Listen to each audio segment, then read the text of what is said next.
Your mother bought a car for your use. Mm-hmm. That's not correct. He was there during the agreement that we made. Who is this? It's my father. He's my witness. Good. Stand up, sir. You have no personal first-hand knowledge of anything. Is that correct? No, Marge, because... Now you can sit. What did you think he was going to say to me? This is Judy Justice. Chastity Rubio Cortez is suing her son, Christian Rubio Cortez, for an unpaid car loan, DUI fees, and tires. Court come to order. All rise. Have a seat, please. Judge, case 3130, Rubio Cortez versus Rubio Cortez. Thank you. You're welcome.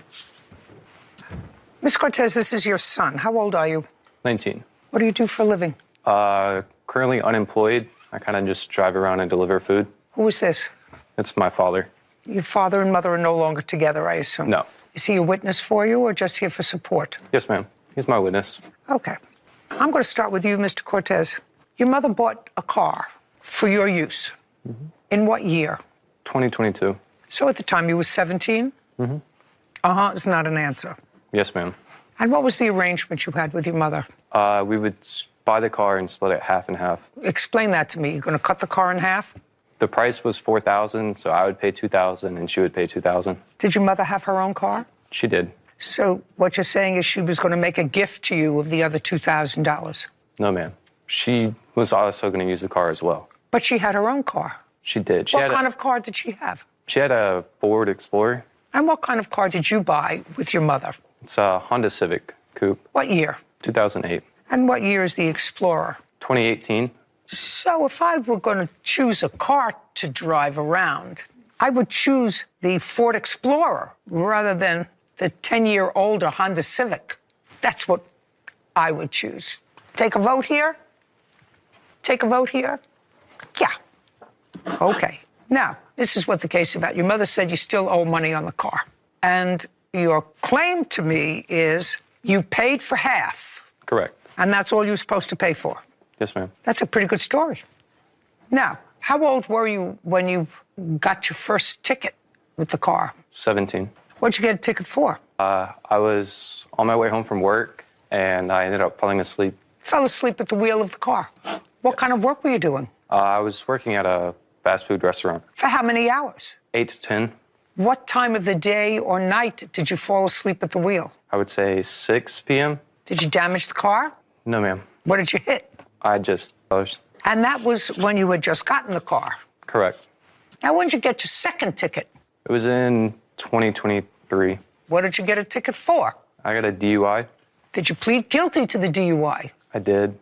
How much was the fine for the DUI? $600. Who paid that? My mother. Well, the $600, now you're over the age of 18. $600 is your punishment for driving while drunk or intoxicated with something else. You wouldn't ask somebody to do your jail time for you. You wouldn't say to my mom, I don't like to be in jail. Could you please go for me? You wouldn't say that to her, right? No. Well, the $600 is your penalty for breaking the law. Did you pay your mother back? Yes, ma'am. The whole $600? Yes, ma'am. Is that true? That's not correct. Did he pay you anything towards the $600? Not towards the $600 yet. He's still paying off the car. He still hasn't paid it off. And the first ticket. Well, the first ticket was when he was 17 years old. Yes, ma'am. And as far as I'm concerned, that ticket is on you. Because I wouldn't have let him keep the car for a second after he had the car for a short period of time, drove recklessly, and then fell asleep at the wheel. Somebody had to have reported it. What he said, he was sleeping. Do you understand? Do you know the circumstances of that? Why don't you tell me? He was coming home from work, and he did end up driving recklessly and kind of hit an embankment, but didn't total the car or anything. Well, when did he go to sleep? Well, he was driving, I guess. I wasn't there. Well, that's what I asked him. I'm not getting an answer from him. Yeah. I mean, he got a ticket for reckless driving, and he fell asleep, so... You mean he fell asleep first? Yes. Okay. Well, I wasn't following this. That he fell asleep at the wheel. Yes. As a result of which he drove recklessly, for which he got a ticket. Yes. Because he was still driving or in the car moving when he was stopped by the police. Yes, ma'am. Now, how much are you supposed to pay on the car per week? $65. How much in total did you pay on the car? It was $2,112. Just on the car? Mm-hmm. And how much did you pay your mother in total? And then there was another $1,420, and that is for the DUIs and other tickets. So in total, you're going to show me $35.32 in payments to your mother. Yes, ma'am. Is that right? Is that what you have? Okay. Chastity Rubio Cortez claims her son, Christian Rubio Cortez, owes for an unpaid car loan, DUI fees, and tires. Now, how much do you have, Miss Cortez, as his total payments to you for everything? For everything, he has paid on the car $3,235, and he still owes for the DUI fees, the tire rims. Forget tire rims, forget tires. If you want to pay for his tire rims, that's your business. I don't care if you drive a tire without rims, but nuts and bolts in there. Not when he hasn't paid other tickets. That's on you. Well, I mean, I was just thinking of He the paid safety money. $3,235. Well, not so much difference. There's a difference in $300. Now, tell me what your father is going to testify to. He was there during the agreement that we made. Good. Stand up, sir. Tell me your last name. Rubio Cortez. Mr. Cortez, I want you to think back 2 years when your son was 17. Were you and your wife together at that point? No. Where were you when you heard the discussion between your former wife and your son? I was home, In whose home? in my home, Who lives with you? my other son. What was your former wife doing there? No, I just heard. Look at me. Yes, ma'am. You were home. She wasn't there. Uh-huh. So you weren't all in the same house together. No, my other son, he goes and hang out with them. So that's how I was noticed that they was going to buy another car. So you don't have no personal first-hand knowledge of anything, is that correct? No much because Not much. Well, that was my question. Yes, ma'am. I said you have no first-hand personal knowledge of anything. Yes, ma'am. Now you can sit. What'd you think he was going to say? What did you think he was going to say to me? You said he was a witness to the agreement that you made with your mother. How's that? Because me and my brother have both told him about it. And he was... Okay, very good. Because you told your father. Was your brother there when you and your mother allegedly made this agreement? Yes, he switched between Just houses. just a second. Where is your brother now? Not here. Where is he? He's at work or home, I guess. Okay. And so you mind telling me why you brought your father instead of your brother, who you say actually heard this agreement? Because he couldn't make it. He couldn't make it because he was home. He just told me he couldn't make it. Just a second. Now, you owe your mother $2,600 for the car. Judgment for the plaintiff. We're finished. Thank you very much. Thank you. This court is adjourned. We agreed to split it, and she expected me to pay more than what we agreed upon. Well, because he's not taking responsibility of his actions. And after that, we got into an argument, and ever since then, we just haven't been on good terms. He's upset with me right now, but I think it will be okay. Probably not at the moment going to be talking with her that much, but I'm sure I'll be talking to her again soon. You know, he could not make a contract with his mother when he was 17. True. But because he made payments after he was 18, he ratified that contract. The reason that I didn't give her any money for the first ticket was because once he got that first ticket for reckless driving, I would have taken that car away. I wouldn't have kept it in my name. And the kid, clearly, the young man has an ongoing battle with the truth. The father, however, He was honest. well, not really. It almost sounded like he thought he could really be a witness because his other son had told him You think so? something. You believe in humanity, I think, maybe a little more than I do. I think that he just got caught. That's also possible.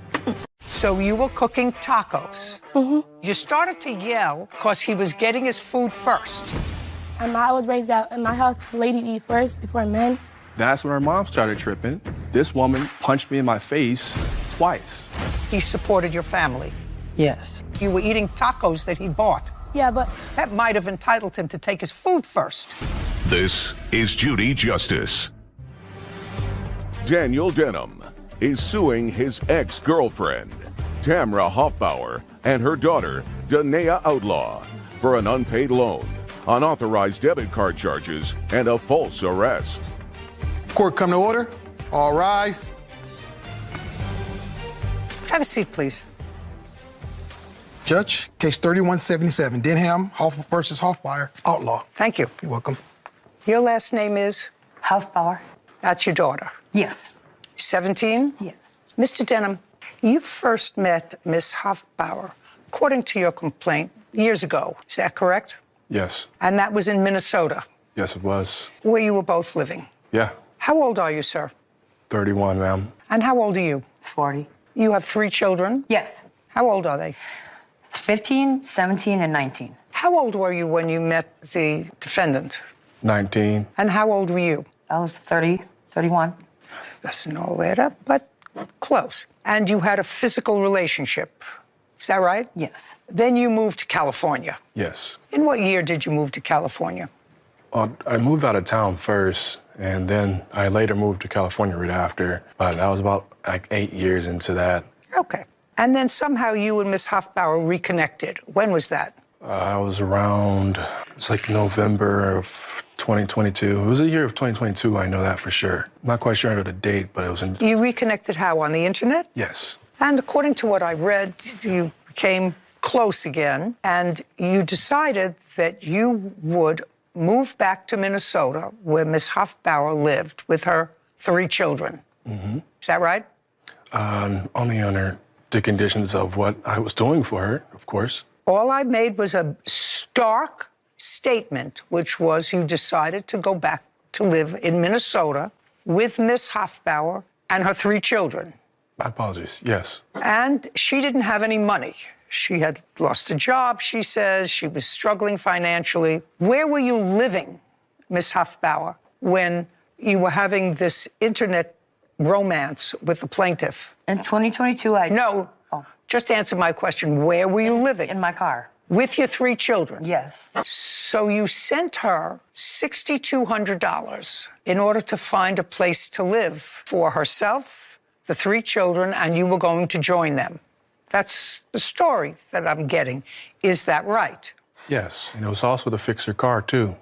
But you sent $6,200, and you do not deny that he sent you $6,200. Nope. No is the answer. And with that $6,200, you found a place to live, a rental. Yes. You put down month's rent, month's security, last month. How much was it that you put down?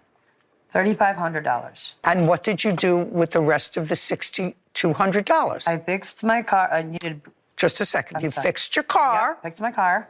Yes. And bought household, like some furniture and household items I needed. In what month and year did you move to Minnesota, Mr. Denham? October 27th of 2023. And in what month did you get the apartment? Was that also in October? It was before that. It was in August is when I moved into my apartment. The apartment he paid for? Mm-hmm. Yeah. So you moved in August 1st? Yep. Yep, It was it's not an October. answer. Yes. Yes. Yes. It's an answer. And he joined you a couple of months later. Yes. You were working in California? Yes. What kind of work were you doing? I was working for a company called Con Global. It's a car shipping port. I was shipping Teslas. Did you have a job waiting for you in Minnesota? Yes, I did, but it fell through. But I later ended up getting a new job. In Minnesota? Yeah. So you were there the end of October, and you were there the month of November, living together, and the month of December. Yes. On December 31st, which is New Year's Eve, you were cooking. Yes. What were you cooking? I was cooking tacos For whom? for the family. Had you gotten a job, Miss Hoffbauer? The answer was either a yes or a no. No. So you did not have a job from the time you moved into the apartment until December 31st. Yes. Is that correct? Yes. And Mr. Denham was supporting you and your 3 children, because prior to Mr. Denham, you were living in your car. Yes. All that is true. Yes. So you were cooking tacos. Yes. And what happened?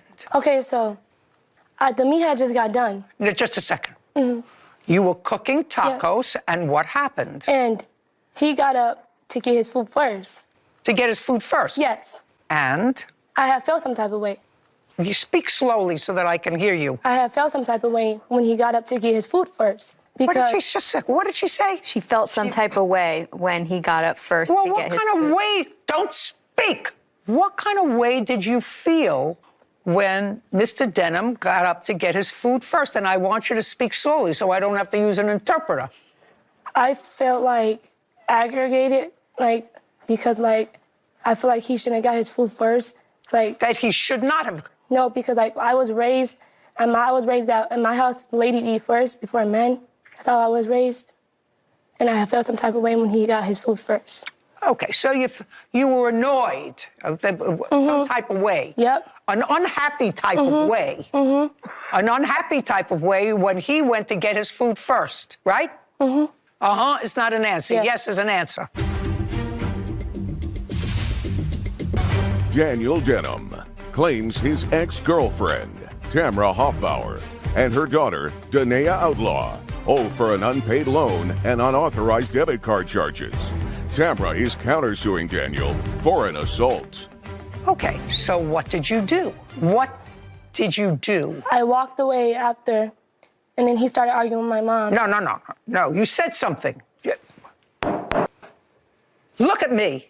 Turn your body around, look at me. What did you say to him when he got up to get his food first? I said, you shouldn't be able to get your food first. And then I said, you shouldn't be able to get your food first. I was yelling. I was mad. I was like... You were yelling and you were bad.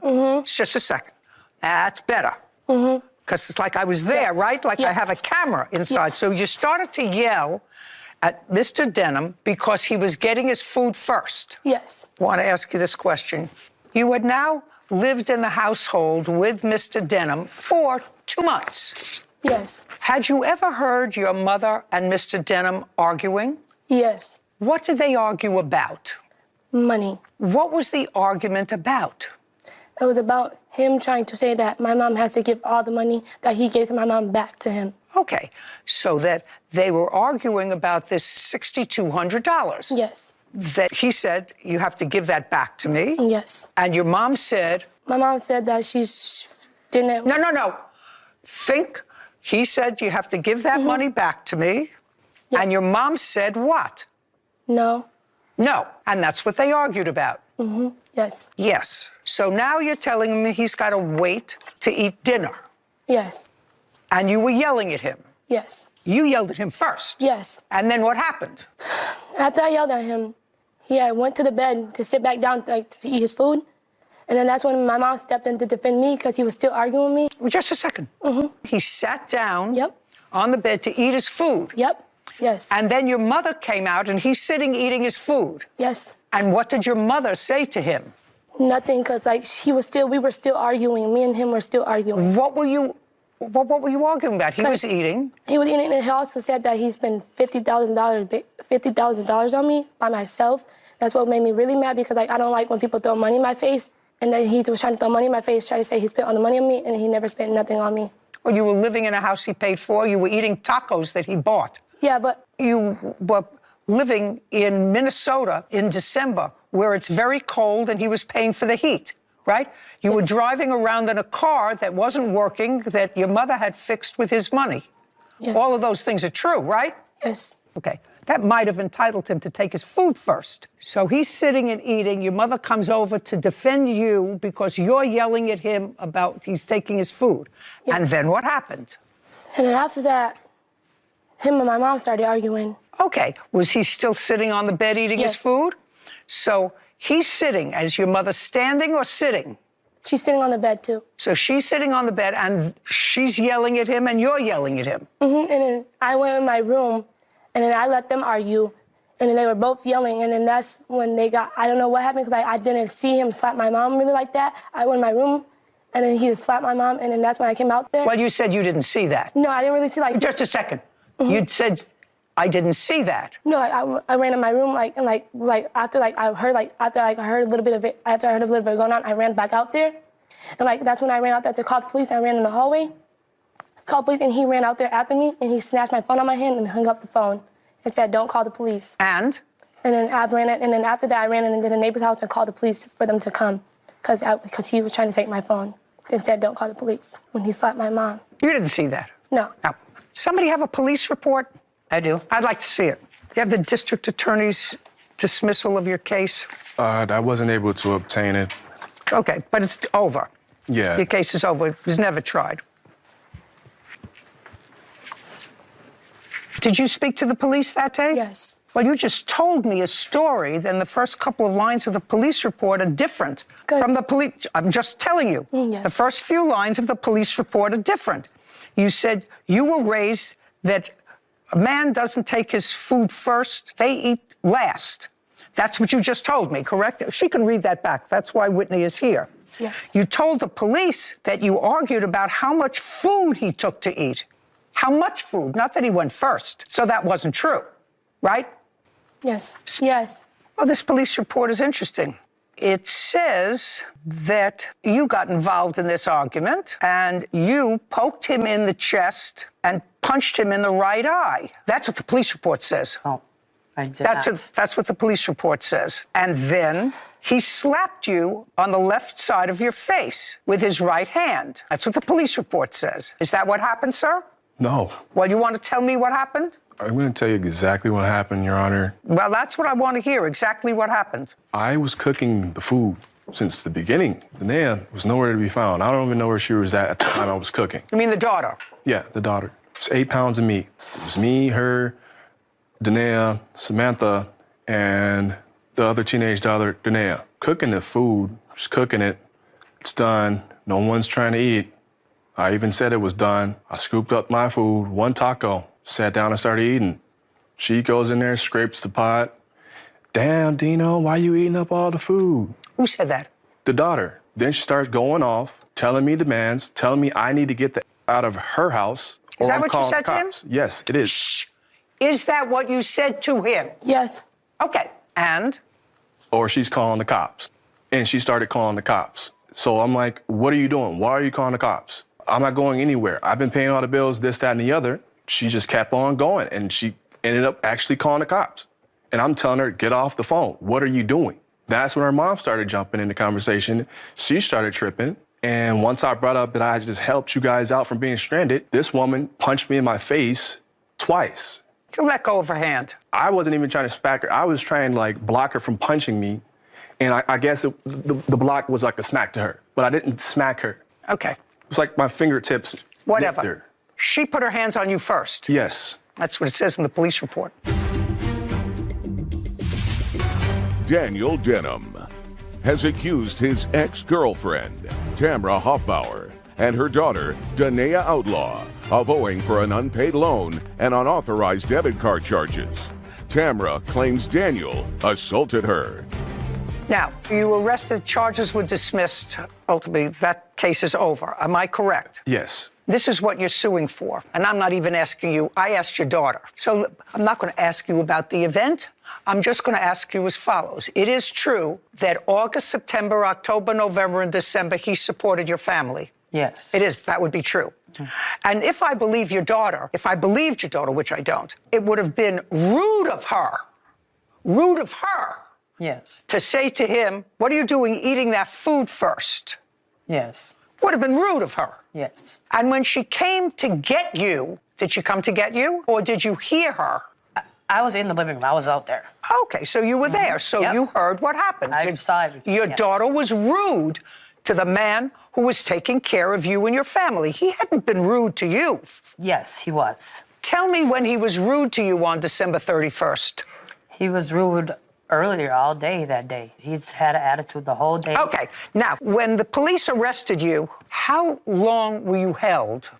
I was held for 3 days. 3 days. From December 31st through January 3rd? Yes. And it is your claim that in addition to the $6,200, which your daughter actually acknowledged was a loan because you had been asked to repay it over the entire course of him living there. And that's what you fought about. Look at me. That's what they fought about. Your mother returning the money that he had sent her to get started with her children.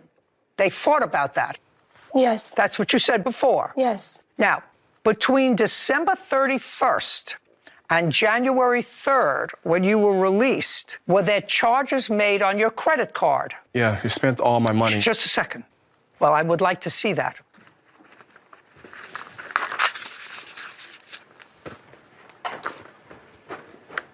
I also filed a police report about my stolen wallet. Just a second. So now I'm going to ask you a couple of questions, Ms. Hoffbauer. Between December 31st and January 3rd, did you take any money or use any property that belonged to the plaintiff? I did. I had Just a his second. permission. The answer is yes. Yep. Yes. And I assume you had no communication with him while he was in jail. No. So you didn't have permission to take that money. Can I say something? You had no permission to I take did, that. though. I had his card before. And Whether you had his card before or not. He gave me his card a couple days before that. That card was in my wallet. And I also have text messages asking his dad to come get his stuff, his wallet. Like, come pick it up. Nobody stole his wallet. Because there was an OFP. Shh. Who are you? Samantha Neely. What do you have to do with this case? I was there the night of the argument and the assault and pretty much a witness because I'm over with... Was she there? Yeah, she was there. Mm-hmm. Okay, now I want you to be real careful. Do you understand? Yes. Really careful. You can stand up. Who was cooking? Who? Careful what you say to me. Just be real careful. Dino. Because you got here from Minnesota. Yes. I assume you want to get back to Minnesota. Yes. You lie to me, you don't get back to Minnesota on my dime. You understand that? Gotcha. Who was cooking? Dino. Point. He was cooking.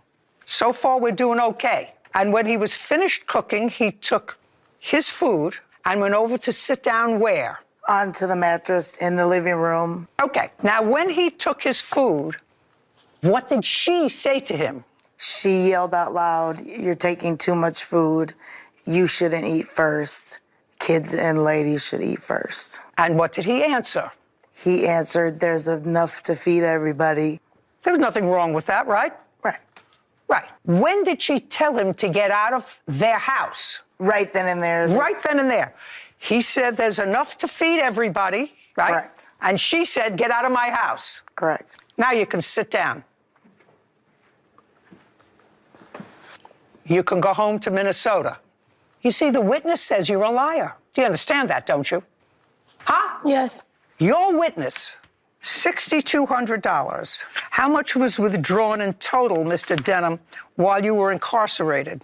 14, 23, 13. Did you finally get a job? Yes. When? 2 months ago. Months ago, that would be February. Well, meal ticket was gone. How to get a job. Okay, 7623, counterclaims dismissed. We're done. Goodbye. This court is adjourned. And I'm just tired of dealing with it. I'm just glad it's over with. Justice is going to always prevail, man, and the truth is going to come out regardless. So I cared about them, you know what I'm saying? I had real love for them, you know? I didn't want to have them out here suffering. I got history with them, so it just killed me that they betrayed me like that and trying to screw me over and think they're going to get away with it. I'm going to get a restraining order. Like, I don't want to ever see him again. It definitely bit the hand that fit him. That little girl was some piece of work. Oh, yeah. Not so little. 17. She's 17. You're away from but- being a legal adult. Yeah, some piece of work. When I saw how this went, felt sorry for him. Yeah. Felt sorry for him. And he spent 3 days in jail. Yeah. And you could tell just at 17, you know, that frontal lobe is not fully developed yet. And you knew the situation. You knew you weren't paying the bills. You knew your sister wasn't paying the bills. You knew your mother wasn't paying the bills. And so to pop off because you felt some type of way about the order in which you ate dinner that he paid for, you know, is just so short-sighted and just proves her immaturity. So, you know, not much you could do, but I'm glad he got his money back. Can you imagine what our household would look like if I yelled every time Poppy ate his food first? Oh, no, Poppy always eats first. Poppy always eats first. Yep, and sometimes all of it. Right. You hit her with your motorcycle. I did. She was on the side of the road. Are you suggesting that he hit her on purpose? She was jaywalking in the middle of the street, right? He was not in the middle of the road when he hit her. I don't care. He was where he was supposed to be. She was not where she was supposed to be. This is Judy Justice. Casey Griffin is suing motorcyclist Jeffrey Pearson for damages after Casey's 16-year-old daughter, Kennedy, was struck by Jeffrey while crossing the streets. Court come to order. All rise. Have a seat, please. Judge, case 3184, Griffin versus Pearson. Thank you, Kevin. You're welcome. This was an accident. Your daughter was involved in an accident, in an automobile accident. She was a pedestrian. Yes, ma'am. You were not there. I was not. Okay, so why don't you sit down? Daughter, stand up. Tell me your first name. Kennedy. Kennedy, on what day were you involved in an accident? December 28th. What time? Around 6, between 6 and 7 o'clock at night. Dark. Mm-hmm. Where do you live? I live in Fulton, but the accident happened in Jeff City. In what state? Missouri. You were on foot. You were walking. Mm-hmm. Where were you going to or coming from? I was leaving my sister's house across the street, and I was crossing the street to get to my brother's car. So go over there and show me where you were crossing. Show me your sister's house. I'm not sure which one it is. You're right in the middle of a block. Mm-hmm. Okay, so you're leaving your sister's house in the middle of the block, and show me where you were going. I was going across to over here. You were crossing in the middle of the street, and it was dark. Yes. When you cross the street in the middle of the block in the dark, are there street lamps on that street? Yes or no? Do you know? Or if you don't know, tell me I don't know. I don't know. Are there street lamps on your street? There are, but most of them don't work. Okay, so there are no street lights. If they don't work, then there are no lights. So it's dark, right? Yes. And you're crossing in the middle of the block. You wearing any reflective clothing? No. So tell me what happened.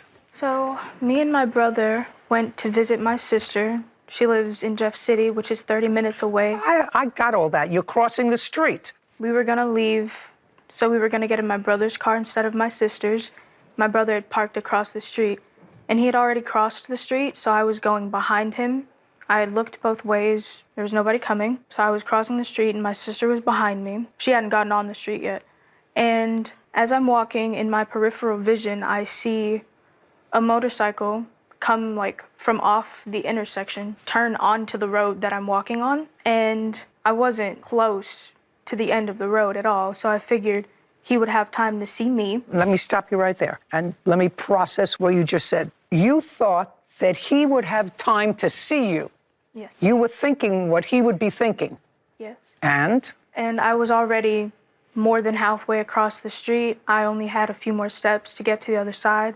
So I just quickened up a little bit, and I was almost fully across the street, and then I got hit. Whose fault is that? Honestly, I wouldn't say it's anyone's fault. Well, certainly not his fault.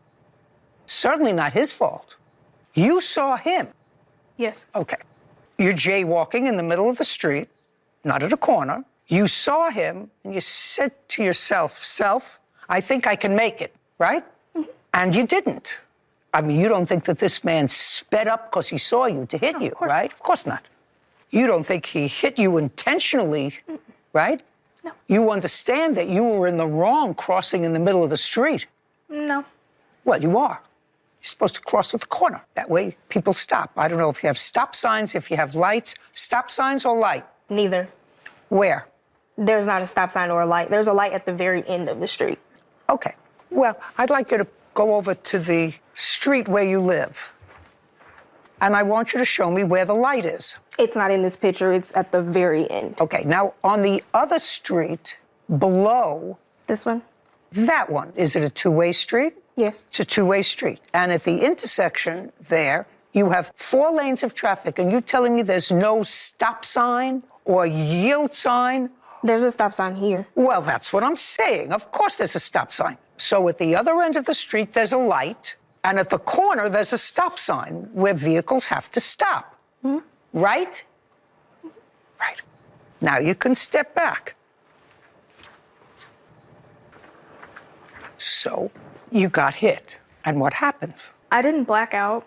I wasn't unconscious, but it was kind of blurry for a few moments. I just really remember getting hit. I rolled a few times.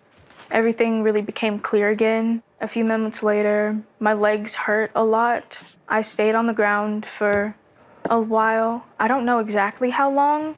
I want to say somewhere between 10 and 20 minutes until the ambulance got there, and they put me on a stretcher and took me to the ambulance.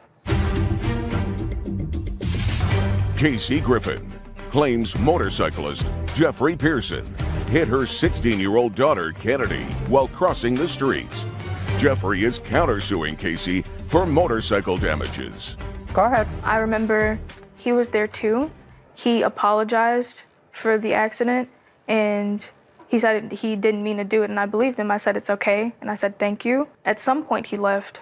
I remember my brother was there with me while I was still on the road.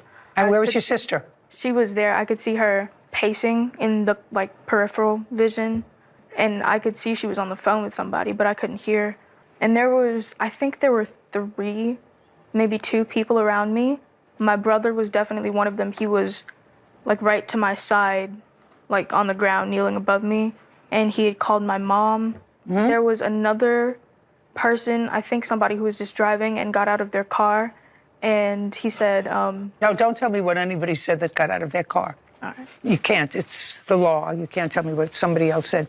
The ambulance took you to the hospital? Yes. Did you stay in the hospital? Until 2 in the morning. So you didn't spend the night there? No. And did they take x-rays? You had no broken bones? No. Had some scrapes? Mm-hmm.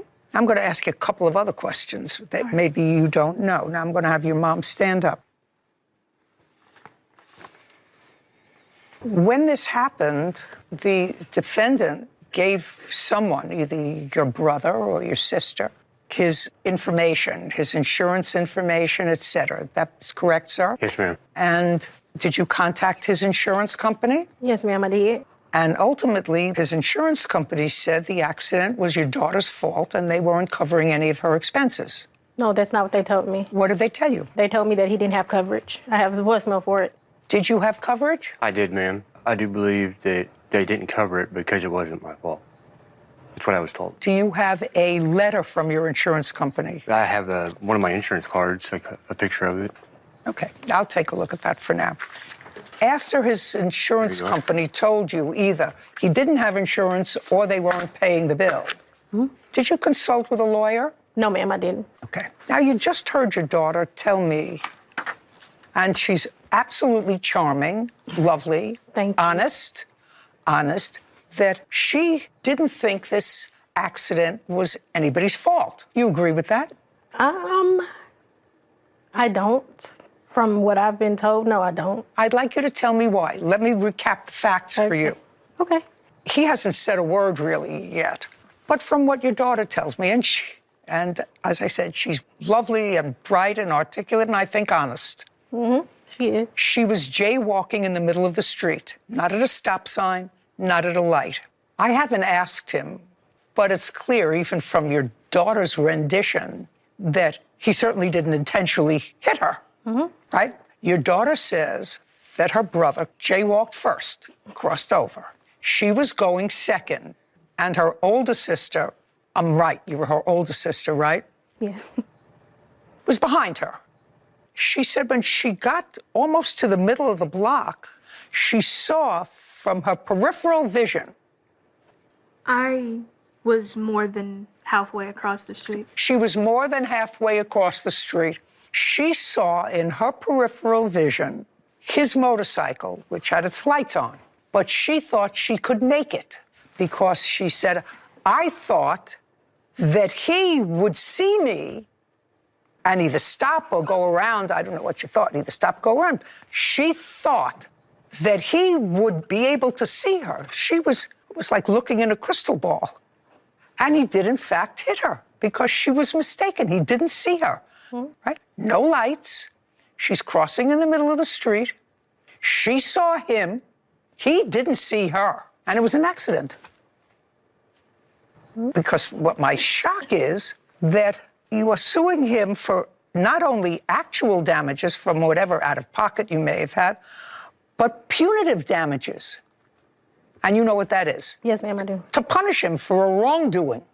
Why would you think that he did something to be punished for a wrongdoing? Because she was already across the street. She was on the side of the road. He was not in the middle of the road when he hit her. She was on the side of the road when she got hit. That's not what she told me. And your daughter is touching you now, and she's saying to Mom, she's touching you, and she's saying, that's not what happened.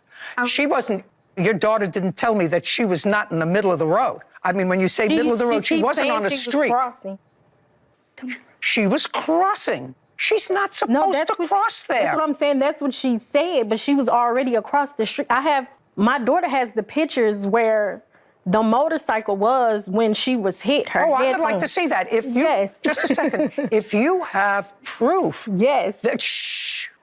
if you have proof that he went up where the cars were parked or went up on the street and hit her, I'd like to see that. Okay. Your daughter says she really thought she could make it. So she kept going, which means she was in the middle of the road. She was in the road where he was supposed to be and she was not supposed to be. If you're telling me that he actually went up on the street and hit her, I'd love to see that. Okay. Okay, great. You have that? Well, he didn't come up on the side of the road, but... Well, that's what your mother just said. He was very close to the sidewalk. She was probably about 2 steps away from the sidewalk. I don't care. He was where he was supposed to be. She was not where she was supposed to be. I think it was just more so it was kind of impossible for him not to see her because she was basically crossing the street. You're not suggesting that what your daughter says is true, that it was basically not possible for him not to see her. That would mean to me that he hit her on purpose. Are you suggesting that he hit her on purpose? No, ma'am, I wasn't there, so. You're not suggesting he hit her on purpose. No. Of course not, because his motorcycle was damaged. Why would he hit her on purpose? Okay. Casey Griffin is accusing motorcyclist Jeffrey Pearson of hitting her 16-year-old daughter Kennedy while crossing the streets. Jeffrey claims Kennedy caused the accident and damaged his motorcycle. An accident is what happens when people don't mean to do something on purpose. That's an accident. When you look at an accident, you have to say, listen, if you have a toddler, a 2-3-year-old, and that 2 or 3-year-old darts out between 2 cars, and a motorist can't stop in time and hits that child, whose fault is that? I'm asking you a question. I want you to picture this. Cars parked on both sides of the street, motorist is going within the speed limit, right? And a little kid darts in between 2 cars out in the street, and the car hits him, and he's hurt. Whose fault is that? The child. Actually, it's not the child's. It's the parents who were supposed to be watching him. Now, nobody's suggesting that you're supposed to watch your daughter because she's grown up, almost. Because she's allowed out at night, you allow her to make decisions for yourself. She's as tall as you are. She's bright. So she has to take responsibility for herself. She didn't dart, but he's not aware of what's going on in her mind. So this was an accident. And I can't ascribe any blame to him for that accident unless you saw her. I did not. Well, tell me, you were traveling and you hit her with your motorcycle. I did. If you had hit her going 55 miles an hour, she would be dead. Presumably so, yes. She not only fortunately was not dead, she wasn't seriously injured. Correct. Which suggests to a reasonable person that there was not an excessive speed involved. So I want you to tell me what you saw as you were riding down the street. I thought it was closer to 8 p.m. I turned off of the highway coming from the store and got up to the stop sign, and I went right, which is where this happened. Point over there. Can I go here? Go ahead. Okay. I come off the highway right here at the stop sign and turn up this way. And as I'm coming up here, there's another car coming down this way toward me. And the car coming toward me, the headlight blinked out for a second. So I let off my throttle on my bike, and then next thing I know, 3 feet in front of me, a girl appears. Now I'm riding down the middle of my lane. I'm not on the sides, I'm not in the middle of the road, I'm in the middle of my lane. When I seen her, I tried to veer off, but I couldn't. And my bike came to a rest.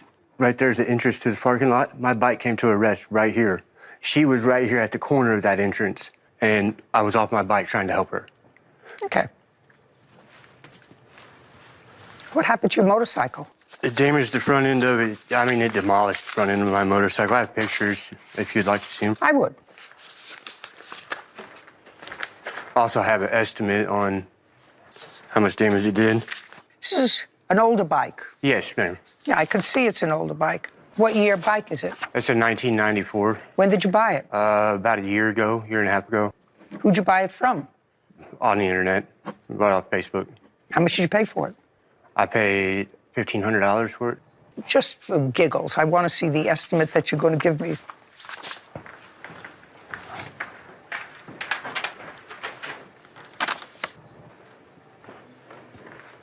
Okay, so, Mr. Pearson. Yes, ma'am. You're suing counterclaiming Yes, ma'am. because the accident wasn't your fault. And I am finding that the accident was your fault. That but for the fact that you were crossing in the middle of the street, you actually shouldn't have been where you were. He was in the right. You were not. You actually saw him and miscalculated whether or not you could beat him to the corner. That's what you told me. So it's clear to me that this accident was not his fault, but yours. He was clearly not speeding, because if he was speeding, you would have been seriously injured or worse. But, Mr. Pearson, you say you paid $1,500 for the entire motorcycle. Right. You're suing her for $3,500. Right. Well, doesn't that sound silly to you? No, ma'am. Well, it is silly. The condition that the bike was in when I bought it to what it is now and to put it back to that condition. Buy another 1994 bike. Okay. Do you understand? Yeah. Buy another 1994 bike. Sarah Rose? Sure. Bring up on your trusty calculator. 1994. Wait, a calculator or Google? Google, Yeah. whatever it is. I don't know what kind of bike this is. Honda CBR. Honda CBR? Yes, ma'am. CBR. 600. You want a price? Or? Yeah. 1994 Honda CBR. For a very good condition, $3,145, and then it jumps from good condition is about $1,500. Good condition is $1,500. Well, that's what he paid for it. Another one just sold for $3,700, fixed up. $3,000 just Really? sold. You got a very good deal, sir, on this motorcycle. Yes, I Who'd you did. buy it from? I bought it from a guy up in Troy, Missouri. Did you put any work into it? A lot. A lot. Like, what did you do to it? The motor had been redone. After you bought it, Yeah. not before you bought it. No. That's it? Yeah. Okay. Mr. Pearson, believe it or not, I really believe that you're entitled to some compensation for the damage caused to your bike. I think she was negligent in crossing the way she did. She was crossing where she shouldn't have been crossing. She saw your bike. She decided to cross anyway. That's the scenario. She decided to cross anyway. She thought she could make it. Well, she didn't. She was injured. That's not your fault. Your bike was injured. That would be her fault. Got it? Yes, ma'am. And you're going to get what you paid for your bike, $1,500. Okay. Judgment on the counterclaim for $1,500. Your claim is dismissed. We're finished. Thank you very much. This court is adjourned. I was terrified because I didn't know if she was going to live, if she was severely hurt or anything, so I was scared. I wasn't at fault for anything, so I think that I should be paid for the damages to my bike since her daughter ran out in front of me. He actually told the police officer that his bike was already broke like it was before he hit my daughter. The bike was in almost mint shape. I was just scared, but when I seen her and I seen that she was okay, I was fine. I didn't see her until she's about 3 feet in front of my bike, and I couldn't do nothing. It was really scary. She didn't even have any visible wounds or anything. I still don't think the accident was my fault. Look both ways before you cross the road. I'm just happy she's still here. I thought that she was absolutely charming, Yes. honest, articulate, and it's true. You know, you're not an insurer just because you're driving a vehicle.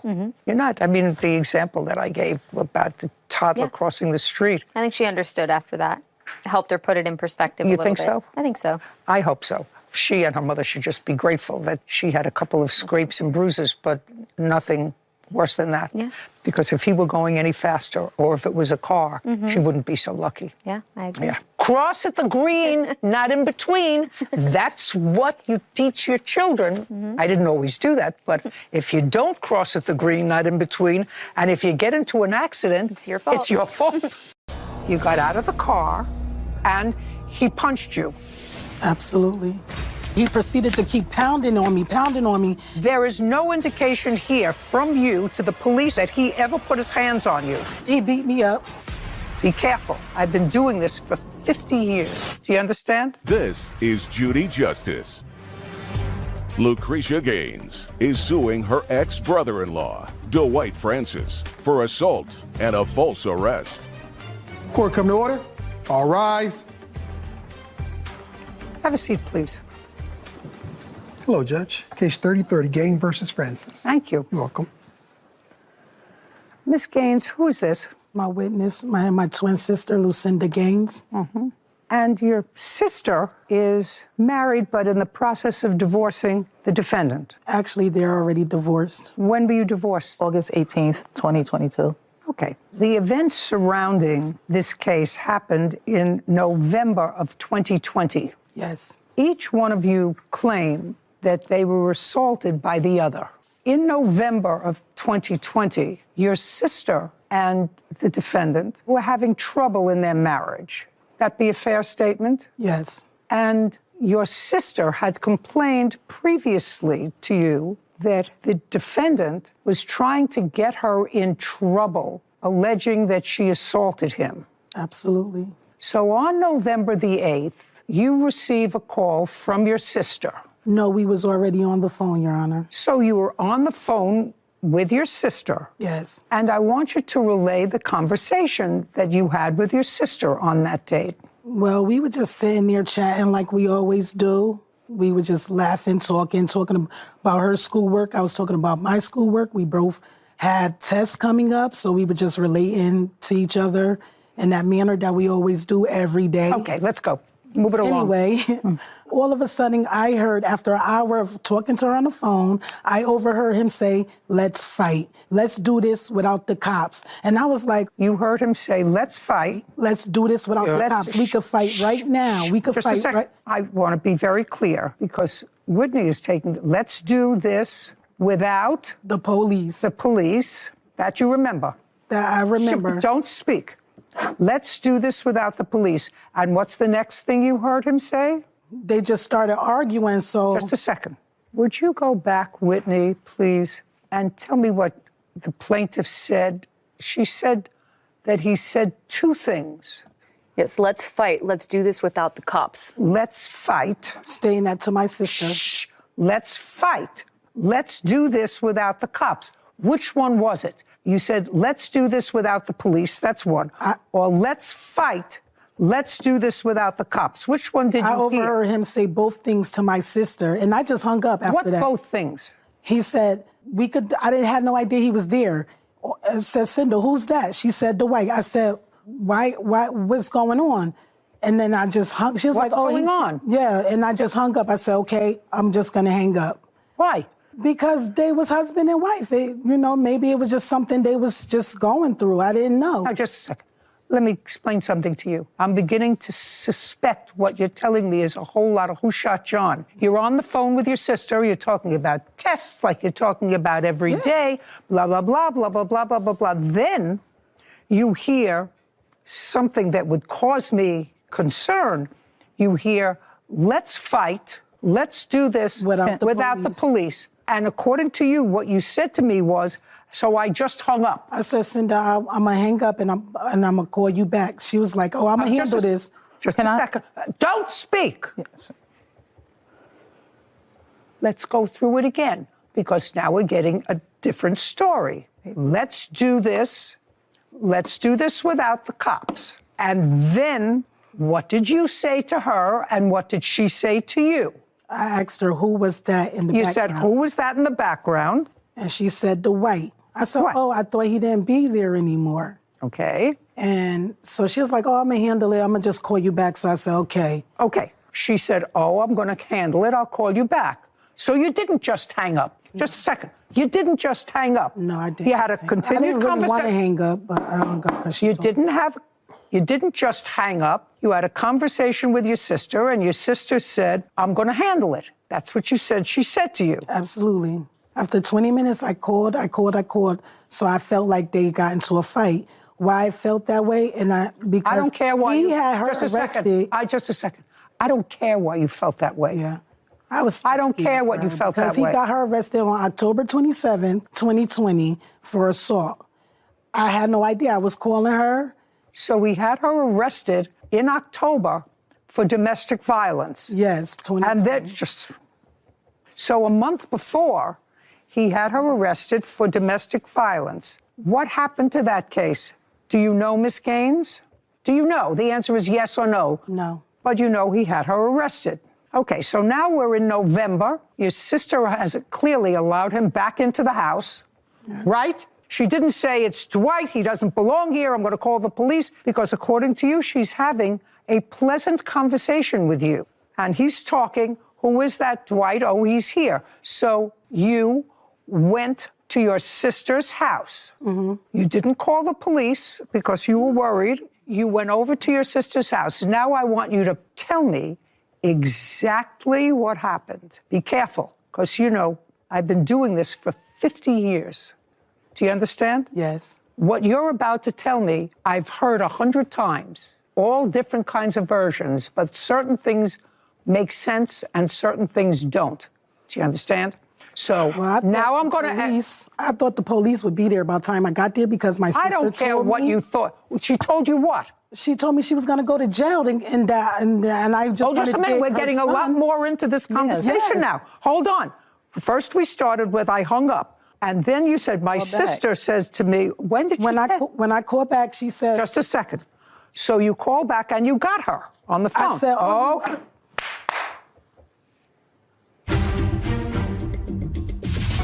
Lucretia Gaines claims her ex-brother-in-law, Dwight Francis, assaulted her and lied to the police. Dwight is countersuing, claiming he defended himself from Lucretia's attack. So you waited 20 minutes and you called her back. Yes. And you did, in fact, get her on the phone. Yes, and that's... Just a second. Now, I want you to go back to what she told me 4 minutes ago with I called. I did. And she didn't answer. She did not answer. After 20 minutes, I stay home. After 20 minutes, I called. I felt they got into a fight. Why I felt that way? Because he had her arrested. I was just scared you for called her. and called. So now you called. Halfway there, she answered the phone. You called and she answered. Yes. Now I want you to tell me about that conversation before you went over there. I said to her, and she said to me, let's go. I'm going to jail. She said, well, I'm going to jail now because he called the cops. And then I said, okay, well, because I just felt like she was going to go to jail because she got arrested. I don't care what you felt. Anyway, I was only going to get my nephew. You called her and she said, I'm going to go to jail. You say he called the cops, so I think he called the cops. Because he had a restraining order against her. Protective order. Right. And clearly something happened in that 20 minutes between the time you were talking about your tests and the time you got her back on the phone that suggested to you that something had transpired when she said, now I'm going to go to jail. So you went over there because you knew about the protective order because you knew she had gotten arrested in October. So now you go over there to do what? To grab my nephew, because last time I went when she couldn't go back to her home that he moved in with her, he didn't even feed my nephew. And that's what I was afraid of. Just a second.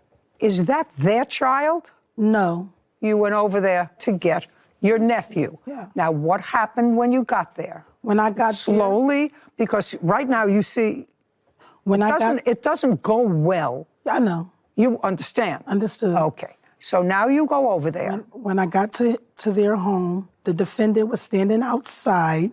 I finally pulled up. I saw no cops. So I asked him, why you keep calling the cops on my sister? That's when he took it upon himself to hit me in my face, knock me off the curb, because I guess it needed to fit his narrative. Come to find out, he called the cops and told the cops that my sister called me over there to fight him. Why would I fight for my sister? I shouldn't have went over there, but I did because I was worried about my nephew. She told me to. She asked me to get him the last time. She was like, can you go to the house and grab my nephew? You left that out 5 minutes ago. Sorry, because it was so much. And it been so long ago. Well, that's why you're supposed to bring a case as soon as you can after the event. The reason I assume you didn't is because COVID struck and they didn't dismiss both of your cases until recently. So neither one of you could have come to civil court. I assume that that's why you waited 2 years. I really don't care. Now, that's what you say happened, that you came over there and got out of the car and calmly said to him, why do you keep calling the cops on my sister? Yes. That's what you remember you said to him? Yes. Calmly. Why do you... Calmly, really agitated, because I was home doing my own thing, you know, and it was Well, I want you to tell me what happened. You got out of the car. Clearly, you're bigger than he is. Exactly. Clearly, you're bigger than he is. So is your sister. You got out of the car, and now you're agitated. So you didn't just ask him. You said, why do you keep calling the cops on my sister? And he punched you. Yes. Okay. Now, and knocked me off the curb. I was stuck under the car where he proceeded to keep pounding on me in my head. And I almost lost consciousness, which I did lose consciousness. My hands was all cut up. I have proof from trying to cover the blows, but I had nowhere to move because of... Just a second. What part of your hand was all cut up? Both of my hands, because I was trying to hold it, because I was on the concrete. Just a second. Your knuckles on both hands were cut up. Mm-hmm. That's not a defensive wound. Those are? No. That's not. No, dear. That's not a defensive wound. This is a defensive wound. This is from hitting somebody. But I'm trying to grab my hoodie down so he could stop punching me in my face. So that's what was happening, because I was trying to I still don't understand why you got... I don't know how. I don't know. I don't know either. I don't know either. You're going to show me. I'm going to look at all your proof. I'm just examining you first, since there are cross complaints here. You're trying to speak over me. Sorry. Clearly, you're not intimidated by your surroundings. That's her version of the events. She came over to the house and she asked you why you keep calling the cops on my sister. And you punched her and kept punching her until she almost lost consciousness. Now, you want to tell me your version of these events? Okay. How long, by the way, had you been in the apartment with her sister? 6 or 7 years. No. You had her arrested in October. So clearly she was arrested and she was out of the house. Is it your house or her house? Her house. She wasn't out the house. So she was arrested and you were both still living in the house together? Yes, Your Honor. Okay. Since October? Yes, Your Honor. So you were there and she was there? Same way, Your Honor. Same way? Yes. She was released by the police and you were there, she was there, and her son? Yes, Your Honor. Is that correct? Yes, it's a partial. Don't speak. Okay. So when you said, what's Dwight doing there, you clearly didn't know that they were still living together. No. Good. So now you tell me your version of the events of November 8th, 2020. Tell me what happened. Okay. Lucinda was keep coming at me. How did she keep coming at you? Like coming up in my face, like she want to fight with me. And I never want to fight at all. That is not true. If you say one more word, I'm going to throw you out. Do you understand? That wasn't me. That was her. Oh, you're easy. You're going to be gone. Did you call the police? Yes, Your Honor. Okay. Did you call the police before Miss Gaines got there? Yes, Your Honor. Okay, so now you called the police, and clearly she heard it. Yes, Your Honor. And she said to you, I'm going to get arrested. That's what you said. Because it was a... Did you say something? Lucretia Gaines has accused her ex-brother-in-law, Dwight Francis, of assaulting her and lying to the police. Dwight is countersuing Lucretia, claiming she assaulted him. So you called the police and you went outside? I went outside first before I called the police. You went outside and called the police from outside? Yes, Your Honor. Okay, go ahead. When I called the police, I stepped down to the sidewalk and I was there waiting for the police to come. I heard a car speed come around, hear her yelling, I hope you're not calling the cops. I said, of course I'm calling the cops. She pulled over to the side and come up towards me, ready to fight with me. I never want to fight. I turned my head around. She was already there in front of me, sizing me up, and I just make a mistake and look around. And by the time I made that mistake and look around, she knocked me over. And? I saw her about to hit me again. When I hit her, she fall, and I ran off, try to escape. She get back up and running me down. I couldn't run no more because I was going towards the hospital direction where I was going. When she caught up with me, the cops turned up. Okay. May I see the police report, please? I have one.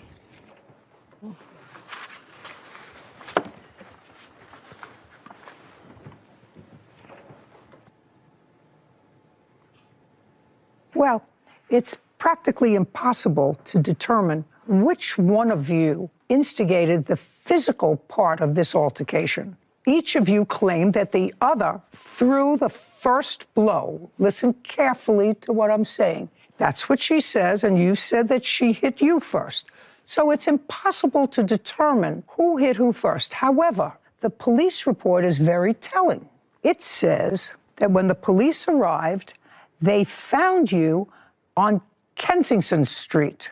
And you told the police, you're Lucretia. Yes. Said Francis, that would be him, began to walk down Kensington Street. So the fight had begun, and he got up and started to walk away towards Chapel Street, which is consistent with what he said. And Lucretia said she ran after Francis and began fighting with him until the police arrived. That's what the police report says. I can show you. I couldn't even run. I had torn meniscus. Just a second. There's no way. I'm telling you what the police wrote in their report that you told them. And it's totally consistent with what he said, that he was trying to walk away. I was running. After he beat me up. Listen to me. You went over there furious. I wasn't furious. Oh, yeah. Just a second. You went over there furious. Absolutely not. Your Honor, Absolutely not. Can I tell my story, please? Can you tell your story? Yes, please. Oh, be my pleasure. I got a couple of questions to ask you as long as you want to testify. Okay. There is no indication here from you to the police or any other authority that he ever put his hands on you. What you complain about him is that he's disrespectful, he taunts you, he says nasty things to you, Yes. he calls you names. Yes. In response to that, you assault him. No, I don't, ma'am. Oh. Yes, sir.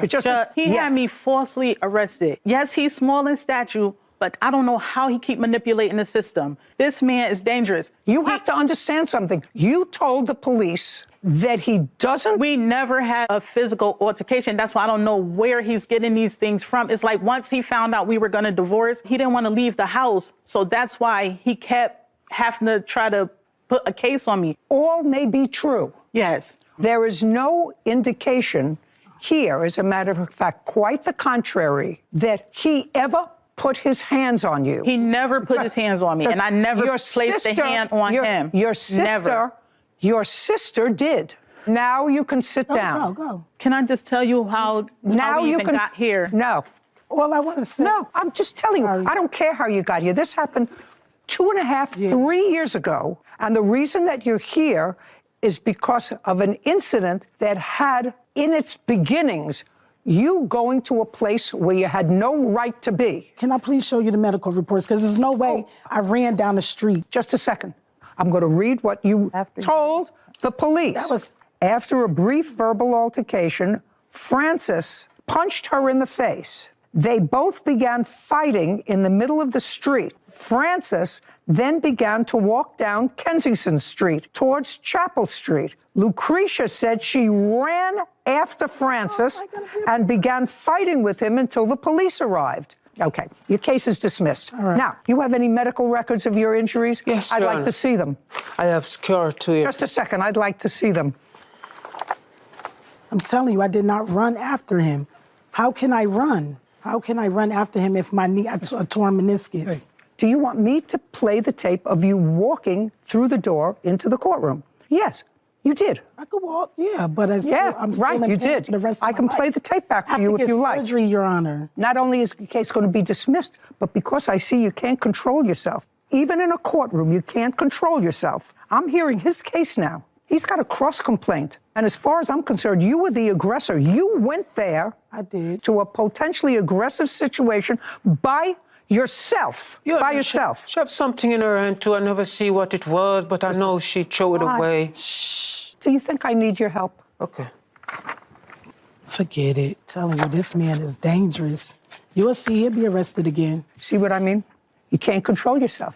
You want me to believe that you got out of the car and calmly said, why are you calling the police on my sister? Somebody who can't control themselves in a courtroom. Judgment for the defendant on the counterclaim in the amount of $5,000. Your claim is dismissed. All right, thanks. Court is adjourned. I'm just sad about the whole situation because I feel like I should have won this case. Everything is in facts, and that's how it happened. It was the truth. I just figured she was going to jail, so I just wanted to get my nephew and leave. I want to be a good parent. It goes on. He's manipulating the system, and it shows.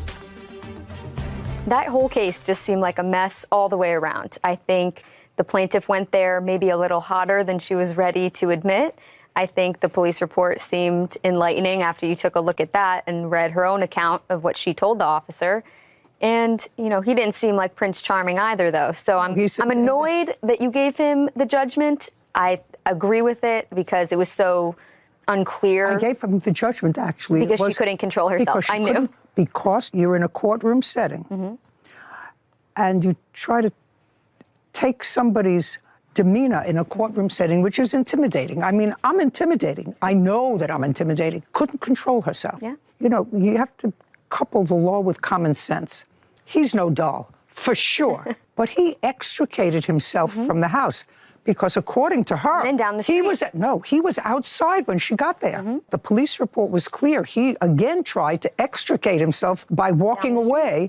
And when the police arrived, they were fighting on the street. Again, because she had caught up with him. She said she went there to get her nephew. You can call the police and say, I think there's going to be a problem. Would you take me over there? There's a domestic case. But she went over there hot. And the reason he was awarded money is because she couldn't control herself, even here. There was no question in my mind that she was the aggressor. No, I agree. Okay, and you heard a crash in your house. Shattering, yes. You went over to wake her up. You were mad. And you broke his window. You'd been fighting with him all day. I'm guessing so. The glass wasn't broken when you went to sleep, right? She was... I'm not asking you anything. You don't have to be a genius to connect these dots. This is Judy Justice. John Morrow is suing the defendant, Joshua Lease, for trespassing and vandalizing his home. Court come to order. All rise. Have a seat, please. Hello, Judge. Case 3111, Morrow versus Lease. Thank you. You're welcome. Mr. Morrow, your girlfriend's name is Skylar. Correct. And that would be Skylar. Correct. This young woman's name is Brittany. Brittany was a very good friend with Skylar. And this is Brittany's boyfriend. Yes, ma'am.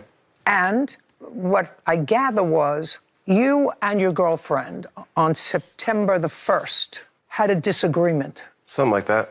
Do you and Brittany live together? Yes, we do currently. On September 1st, were you living together? No.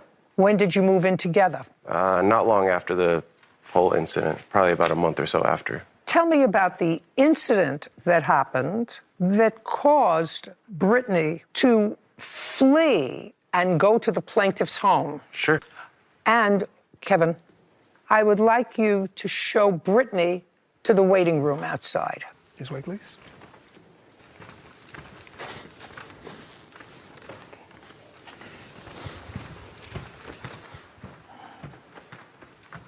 All right, Mr. Lease. Now I'd like you to tell me what happened between you and Brittany on September 1st. She had gone out drinking with Skylar and Mr. Morrow. I was upset that she went out drinking because we had alternate plans. Okay, just a minute. Had you been working? I had worked. And when you came home, how did you find out that she was out with... She told me. She said, I went out drinking. How did you communicate? In phone. By phone? Via text. Just a second. Back By and text. forth. So you came home from work. Mm-hmm. She said, we're done. We're coming in. It was later on that night. It had to be a couple hours after I took a shower, and said that she was coming over to the house. To your house? Because she knew I was upset that she had gone out drinking. She was intoxicated, so I was upset. Oh, just a second. She said she was intoxicated. Well, just because of the text message change, you could hear, the drinking. You can kind of tell somebody's getting inebriated. Why don't you show me the text messages on your phone? Of our back and forth? Yes. I had gotten a new Everybody phone. gets a new phone. Everybody gets a new phone. You know how long I've had my phone? It still has a button on it. Still a flip? Yeah. Find the text messages so that I can see them. Months. We have the exact date, September 1st, 2023. That was of the incident, correct? Mm-hmm. Kevin, would you have, please, the witness find that communication starting in September? She would probably have it before I would. Just a second. Yep. You have to ask her.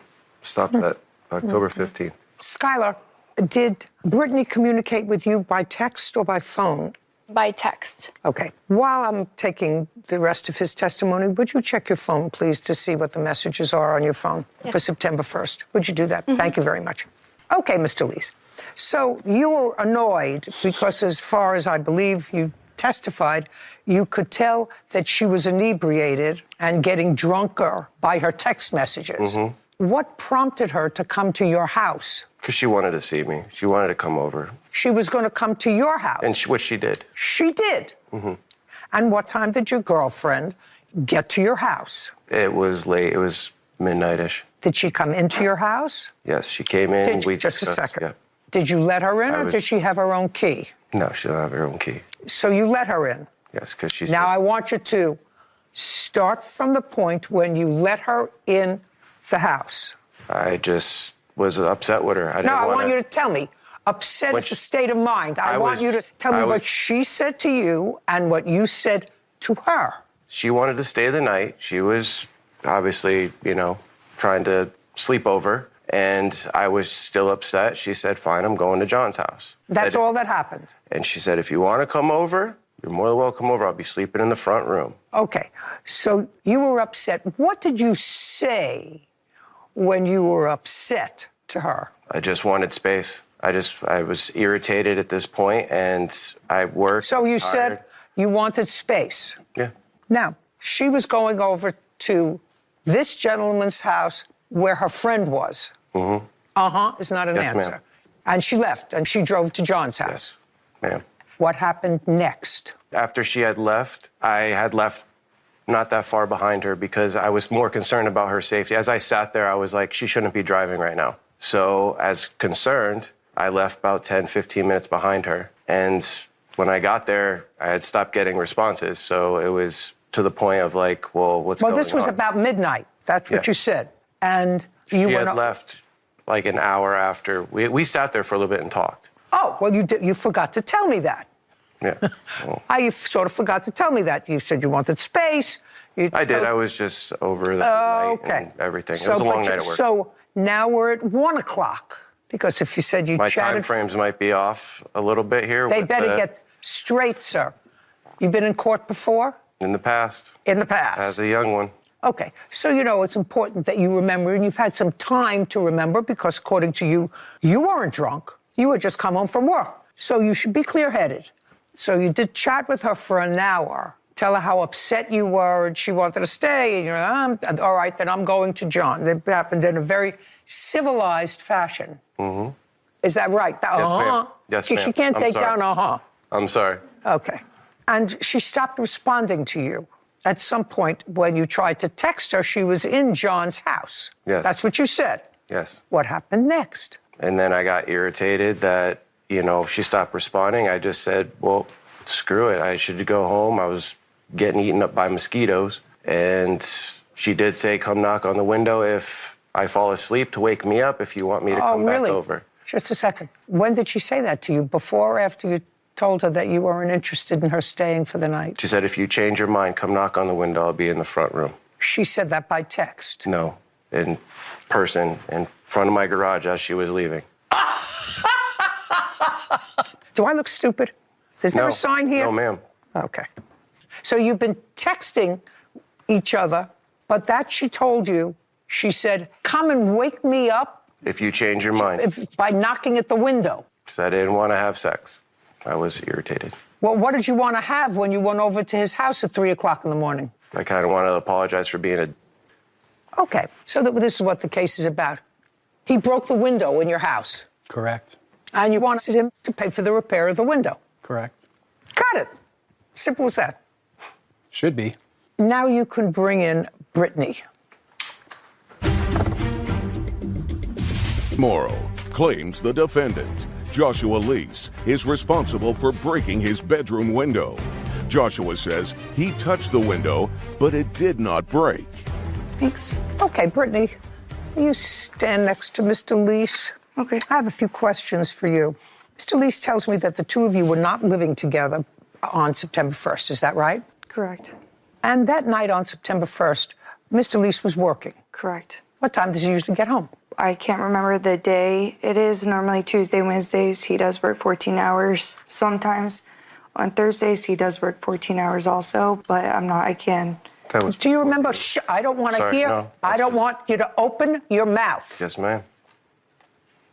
That night he was coming home later. Correct. And you decided to go out with your friend and her boyfriend. Correct. What time did you leave? Around possibly 6 or 7. Were you staying at Mr. Lease's house? At the time, I was actually staying with my roommate. I was over her house. I may have stopped at his house just for a few minutes. He wasn't home?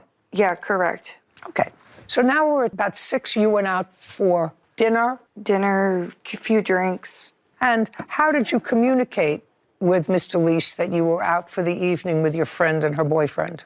I was just letting him know that I was going over to her house and I would be there soon. And you were communicating with him by text message? Correct. You have your text messages for that night? I tried to scroll back to that night. I couldn't bring up anything because it was so many text messages are in there. I couldn't bring it up. I just kept scrolling. Okay. So you texted him that you were out for dinner and a few drinks. And what did he say to you in the text? I can't remember at the time of what. Was he we were happy saying. that you were out with John and Skylar? Well, we had a little disagreement. Careful. I know everything. Okay. I want you to know that I know everything. Was he happy that you were out with John and Skylar? No. What did he text you?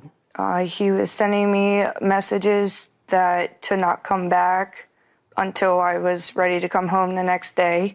So that's what I did. You didn't go over to his house? I did go over to his house after we got done going out. I did, yes. Yes. You went over to his house? Correct. And what time did you get there? I want to say it was around 12 a.m., 1 a.m. Okay. And what happened when you got there? He politely asked me to leave, and I tried telling him, like I wanted to try and work it out with him. And he politely asked me to leave again, and I continued to stay there, trying to, overbear him with everything that was going on. Like what? Of us arguing, of me going out with them. What was wrong with going out with them?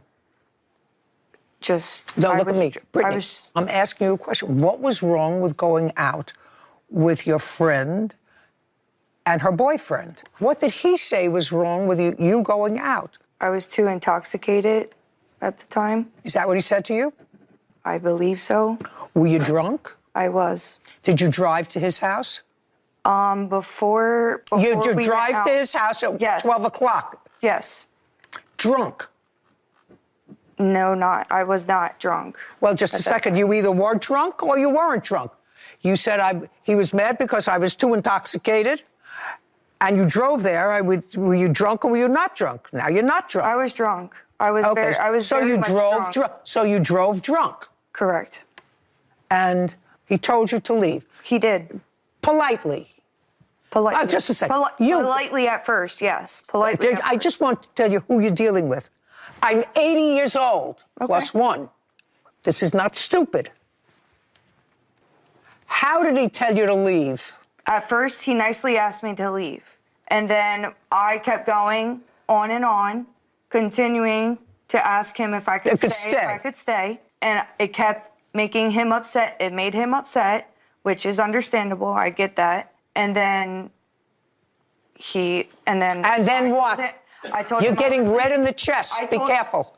I told him that I would just leave and I would go back to their house and stay. When he got upset, what happened? When I told him I was leaving? No, before you wouldn't leave, when he got upset. Do you remember what you texted your friend Skylar? No, I don't. Well, Skylar has it on her phone. Kevin, can I see the... So this is from lunchtime to...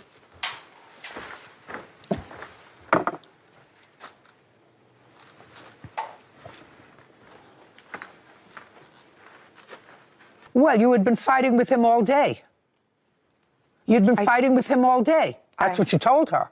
I'm guessing so. I don't... What do you mean you're guessing so? That's what you told her. Am I reading this wrong?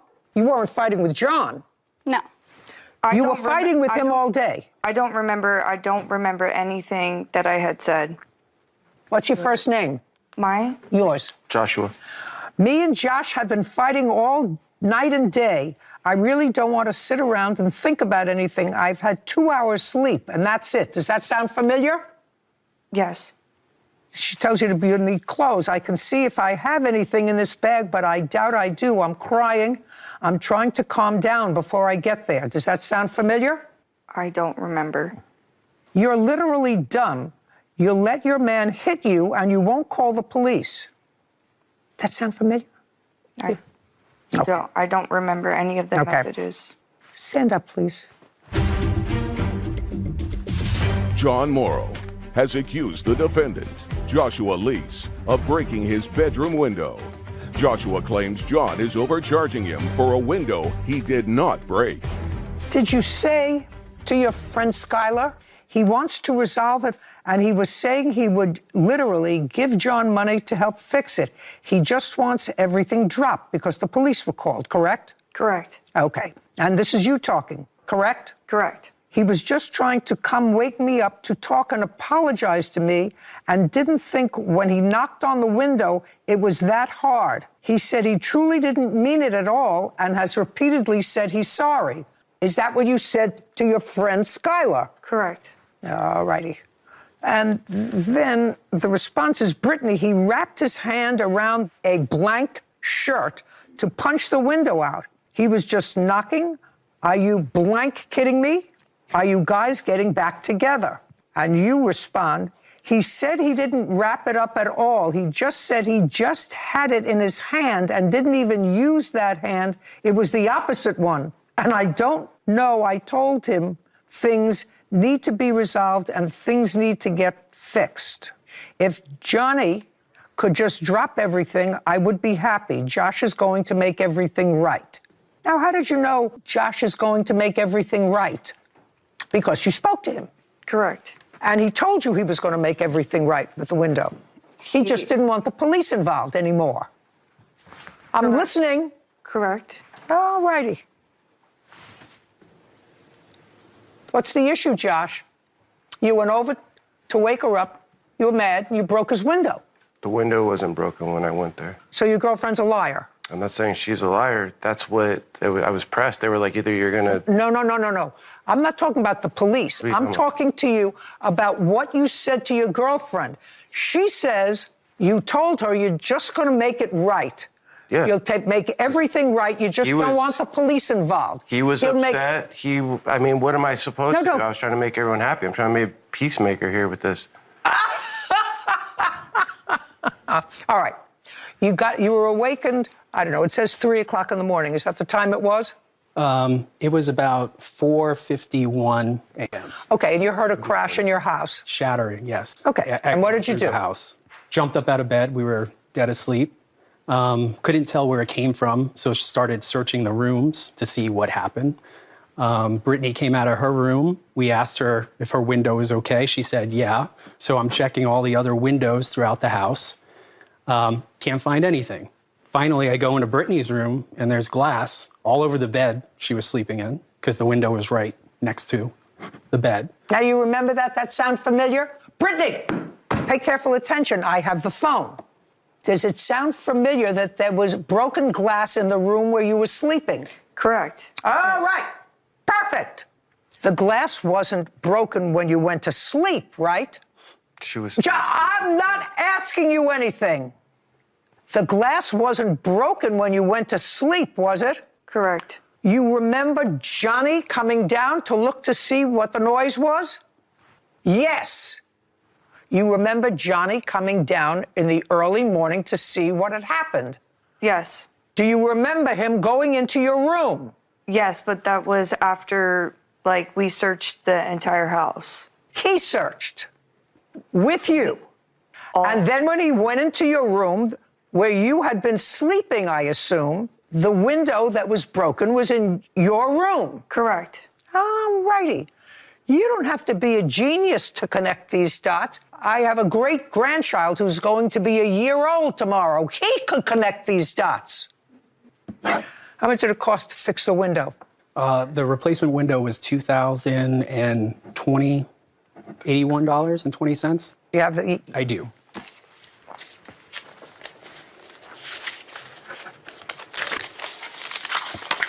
It was 2 payments in yellow.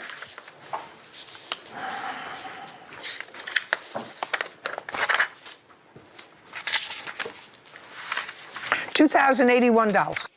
Correct. Judgment for the plaintiff. Thank you very much. You better rethink this. I'm telling you, you better rethink it. For your own sake, you better rethink it. This court is adjourned. I didn't break the window. And $2,100 for a window in Florida, that's not impact proof. That's insane. I think the judge was very fair and could see through their lies and their story of what happened that night. Just a casual knock, and maybe my bracelet hairline fractured it, but I didn't break that window when I left there. Yeah, well, it was definitely broken. We have pictures and video of it as well. I'm happy it's behind me. It's outrageous, $2,180 for a window. That's unheard of. I think instead of running around breaking windows at 4 a.m., he should probably get a second job so he could afford his actions. It should be bulletproof for that price. Thank you, Judy Justice. Thank you. So to all the young ladies out there, there are warning signs. And sometimes the need to nest, which most women have, obscures your good judgment. But if you have to flee somebody once, it should be the only time. Sure.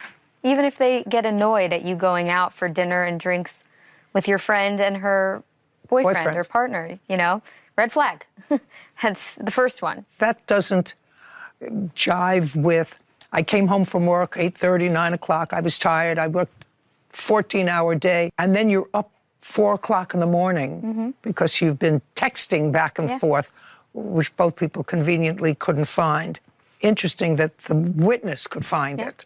But she seems like a mild young lady, Brittany. Shouldn't be with someone who breaks windows by accident. And who's familiar with courts. Yeah. So beware. Yeah. They sometimes the need to nest shouldn't interfere with your own gut reaction. Somebody. Yeah, anyway, I agree. I hope she's smart. Hopefully it works out. Life. Pajaro is suing his ex-girlfriend, Gigi Strackman, for a plane ticket, credit card charges, and a stolen cat. Court come to order. All rise. Have a seat, everyone. Hello, Judge. Case number 2016, Pajaro versus Strackman. Mr. Perari, it is your claim that the defendant, who lived with you for a brief period of time, owes you money for a plane ticket and for her unauthorized use of your credit card. That's correct.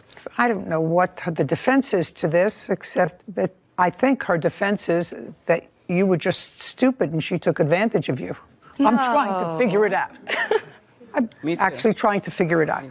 But you met the defendant, according to you, on an online dating app and started a conversation with her on what date? So we met in March 2020 on a dating app for LGBTQ people. We started dating in March 2020. 4 months later, she moved in with me, which I know is not smart, but... July?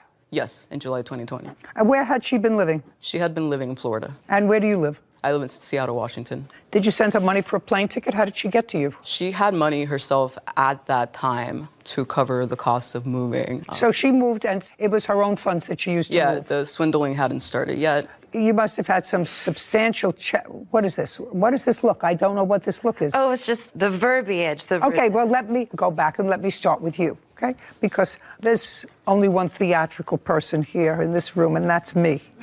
Do you understand? I do. Yes. I get paid the big bucks to be theatrical. Okay, so Miss Strackman, you lived in Miami. He lived in Seattle, Washington.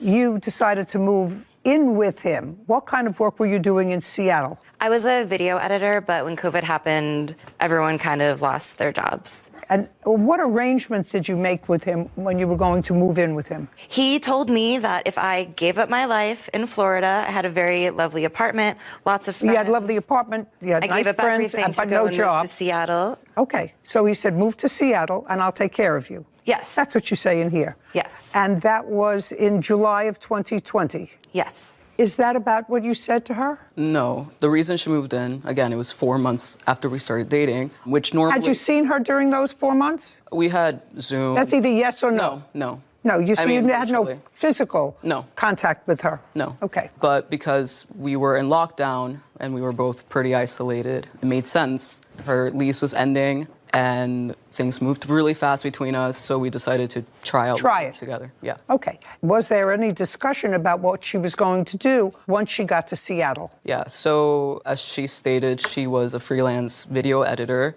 and she said she was going to potentially have more work in Seattle and continue to try and find gigs for that or find other employment, drive for Uber Eats. But she came to you and she wasn't working? She wasn't working, no. Okay. And the relationship with her ended in what month? It ended in February 2021. So it was a relatively short live-in period, maybe 6-7 months. Right, because of her. Did she ever work when she was with you? Not that I Just a second, I'm going to ask her. Did you ever have full-time gainful employment during the time that you lived with the plaintiff? I did not. I was not supposed to. I didn't ask you. I don't ask to be editorialized. I asked you, did you ever work full-time? No. Did you ever work part-time? No. Okay. Then there came a time, according to what I read in both of your papers, that he purchased a plane ticket for you to go back to Miami. That would be a yes. That is correct. You're right. And what month was that? That was in February of 2021. And tell me, in your own words, what you told him as to why you wanted to go to Miami, because he wasn't going with you. He was not going with me. Tell me what you told him as to why you needed to go to Miami. I told him that I needed to visit my sister. And does your sister live in Miami? Yes. Had you been there to visit her before? I had, yeah. While you were living with him? No. I didn't travel. So this was the first time you wanted to go and visit your sister? Yes. Okay, was there any specific reason that you gave him as to why you wanted to go visit your sister? She was sick and I wanted to be there. But did you tell him what she was sick with? Yeah, it was COVID. Does she live alone? At the time, yes. You know, it's not going to be easy. It's going to get harder. Now, the plaintiff seems like a relatively intelligent human being. Hands off hips. If somebody I lived with say, I want to go and see, unless it was a young child, maybe in a school or something that lived alone in an attic dormer, I want to go see my sister who's sick with COVID, and you don't have COVID, and this is 2021, I would say, well, why would you do that and put yourself at risk and then come back and put me at risk? Didn't you have that conversation? We didn't, Your Honor, no. It just didn't come up. I want to go take care of my sister because she has COVID? What about isolation? Did you ever hear about that? I did hear about that. I spent a lot Well, what do you think that means? Isolation means not traveling. No, isolation means you're not supposed to be around other people if you test positive for COVID.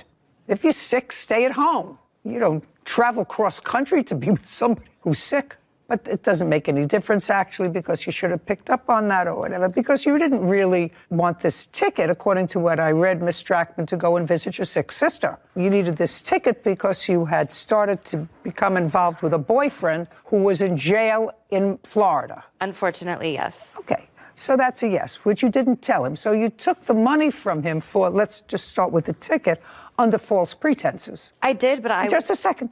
That's all. I did. Not a but. Not a little. I did take the money from him under false pretenses when you went to Florida. He said you needed it for one thing, And in fact, you didn't. That's the false pretenses. How much was the ticket? The ticket was for $427.40. Okay. And when you went to Florida, Ms. Strackman, and you stayed in a hotel, motel, what did you stay in? I stayed in a hotel. And whose charge account did you use for the hotel? Yenny had given me a credit card. That's not what I asked you. That's a name. Whose credit card did you use when you stayed at the hotel? The plaintiff, Yenny's. Mm-hmm. And that was by pre-arrangement with him that you were going to stay in a hotel rather than with your sister? No, but I had the credit card for... No, that's not what I mean. Let's go back. You had the credit card. I'm assuming for the purpose of this question that what you say, and I don't know if it's true, but assuming for this question that what you say in your answer is accurate, that he gave you a credit card to use for your necessaries and expenses for emergencies. Yes. Yes. You would agree that going to visit secretly another boyfriend in Miami is not a necessity. You would agree that Yenny cheating on me was not a necessity. No. But did you use his credit card? I did, and I believe that human love and kindness. Okay, just a second. That's it. Do I look like I need help from you? If you had given him, Ms. Strackman, a credit card, I want you to try to take everything else from out of your mind. If you had given him your credit card and said, I'm giving this to you because I said to you I would take care of you when we lived together if you didn't have a job. Let's say I believe that. I'm not so sure, but let's say I believe that. You would agree that going to see another boyfriend across the country was not a necessity for him or for me or for Whitney for you, no, or for Sarah. For me, I'm a woman with needs. I need dopamine. I need love. I need connection. And I wasn't getting that from Yenny. So it was a necessity that I went to go visit another man. Yenny had other girls as well on the side. But you didn't, just a second, Ms. Strackman, you didn't pay for the other girls. You didn't pay for his other girls. I paid emotionally. Oh, you said, what an idiot. His ex-girlfriend, Gigi Strackman, owes for the cost of a plane ticket, credit card charges, and stealing his cat. Gigi says they were all necessary expenses for her. Now, you should feel so lucky that you got off so cheap. I think you should assume everything that comes out of her mouth. No. Yeah. Because if I had, I wouldn't be here. I get who I'm dealing with, Yes. sir. $427 for the flight ticket. How much was the credit card? The credit card, also there's an incident with my cat as well, which Just a second. I'll address later. Well, I'm going to get to that in a minute. That's your least strong suit, but it sort of tells me again who I'm dealing with. Okay. How much did she use on the credit card in Miami? Okay. So only in Miami. Right. In Miami, she spent $1,000 on... Now, just a second. Is that a sheet from your credit card company? Yes. I'd like to see it. Easier. Would you like me to add the $427 for the flight ticket? Yeah. Let's separate the two for me now. Mm-hmm. Okay. Giving you start. Just show me where the bills are. So those are two separate credit card statements because she used it in two separate months. One of those is when she initially started using it, which was... I don't care when she initially started. Let's understand. Yeah. She got your credit card. Yes. I only want to see the charges from Miami. Okay. It's the one that says bail bonds, the bigger charge, which was... Just circle. Okay. How much? That was for $1,000, but overall it was... No, $1,000. We're going to do it this way. $1,000 bail bonds. Yes. Okay, next. And then she spent $262.50 at a hotel for both of them. $250 for a hotel. And then she spent $105 on a fancy dinner for her and her lover. And her what? And her lover.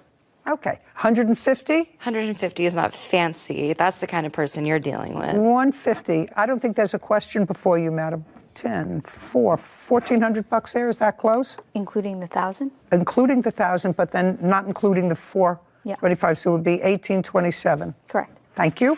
Okay. Now let's get to the final issue. So that takes care of your plane ticket and the credit card while she was in Miami. Now let's talk about the cat. Ms. Strackman, you moved in with the plaintiff July of 20. Yes. And when you moved in with the plaintiff, did he have a cat? Yes, he did. Okay. And what was that cat's name? That cat's name is Momo. And you lived with him a total of approximately 6 months. Yes, Your Honor. And during that time, the cat... No, I didn't ask you any questions. There's no question before you. There's no question before you. I have dates. You moved in, you lived with him for 6 months. When you moved in, the cat was there. And if you recall, in what month and year had you gotten the cat? I got Momo right before she moved in with me as an emotional support animal, which is legally protected. When you say right before she moved in with you, give me the month. It was. And where did you get the cat from? June 2020. I adopted her from a shelter. So you didn't have the cat long? No. When she moved in? No. And then the two of you had the cat? Yes. Okay, but great. The cat was and then when she, just a second, then when she left in February of 2021. Mm-hmm. Okay. We are now in August of 2022, and you recently filed this case with regard to your cat. Right. I didn't know where she was. Just a second. Disappeared. I don't care. Okay. You recently filed this case with regard to the cat. Did you make a police report when she left with the cat? I don't. The answer is either yes or no. I don't like involving the police, so no. I didn't want to ruin her life. Oh, well, I want to tell you something. I have a small 4-pound dog at home. I love that creature more than anything in the world, except my grandchildren, my husband, and my children. Hope there are enough life rafts for everybody, including the dog. I did try to hire a private investigator in Florida, but I didn't know where she was. Okay, you didn't report it to the police, and I do have a problem with that. Now, Ms. Strackman, you knew when you moved into him he had this cat that he had adopted. Yes, Your Honor. I want you to tell me what led you to believe you had the legal right to take that cat? Because that cat had become severely bonded to me. Yenny was neglecting both of us, both of the women in his life he chose to neglect. Because I was working and No, just a second. Don't. Sorry, I paid for everything. And so the cat. So he was neglecting the cat and you, so you decided maybe half a neglect, you could be one whole person. Exactly. Me and her just getting out of here and gonna go start a new life together. I spent day and night with that cat. That cat was extremely bonded to me. She would be devastated without me. Tell me how the cat died in your custody. Tell me how the cat died in your custody. That's not a smile story. It's not. No, it's absolutely devastating. I am completely torn up about it. Unfortunately, my boyfriend's dog was not accustomed to cats and mistook her for a toy, and she did not survive that. What kind of a dog does your boyfriend have? We don't know the breed. I've never done the genetic testing. You have a picture of the dog? I do not. I didn't bring any evidence. I was hoping you just used brought your smile. Okay.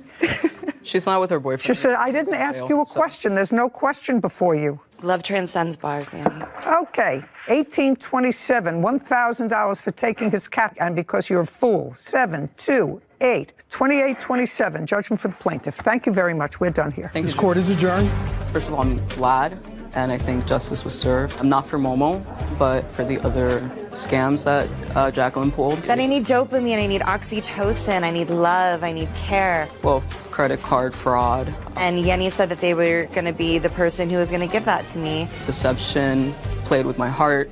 And then didn't, so I had to find it elsewhere. It was incredibly, this was Momo. I did not have the cat killed. I was very attached to Momo. That was my cat as well. It was incredibly hard to deal with. I was also alone when I had to process that news, so. I did not set a hitman out on the cat. That's a lot to say. She saw me as a sugar daddy, and she saw herself as a wannabe Anna Nicole Smith. Unfortunately, neither of us are those things.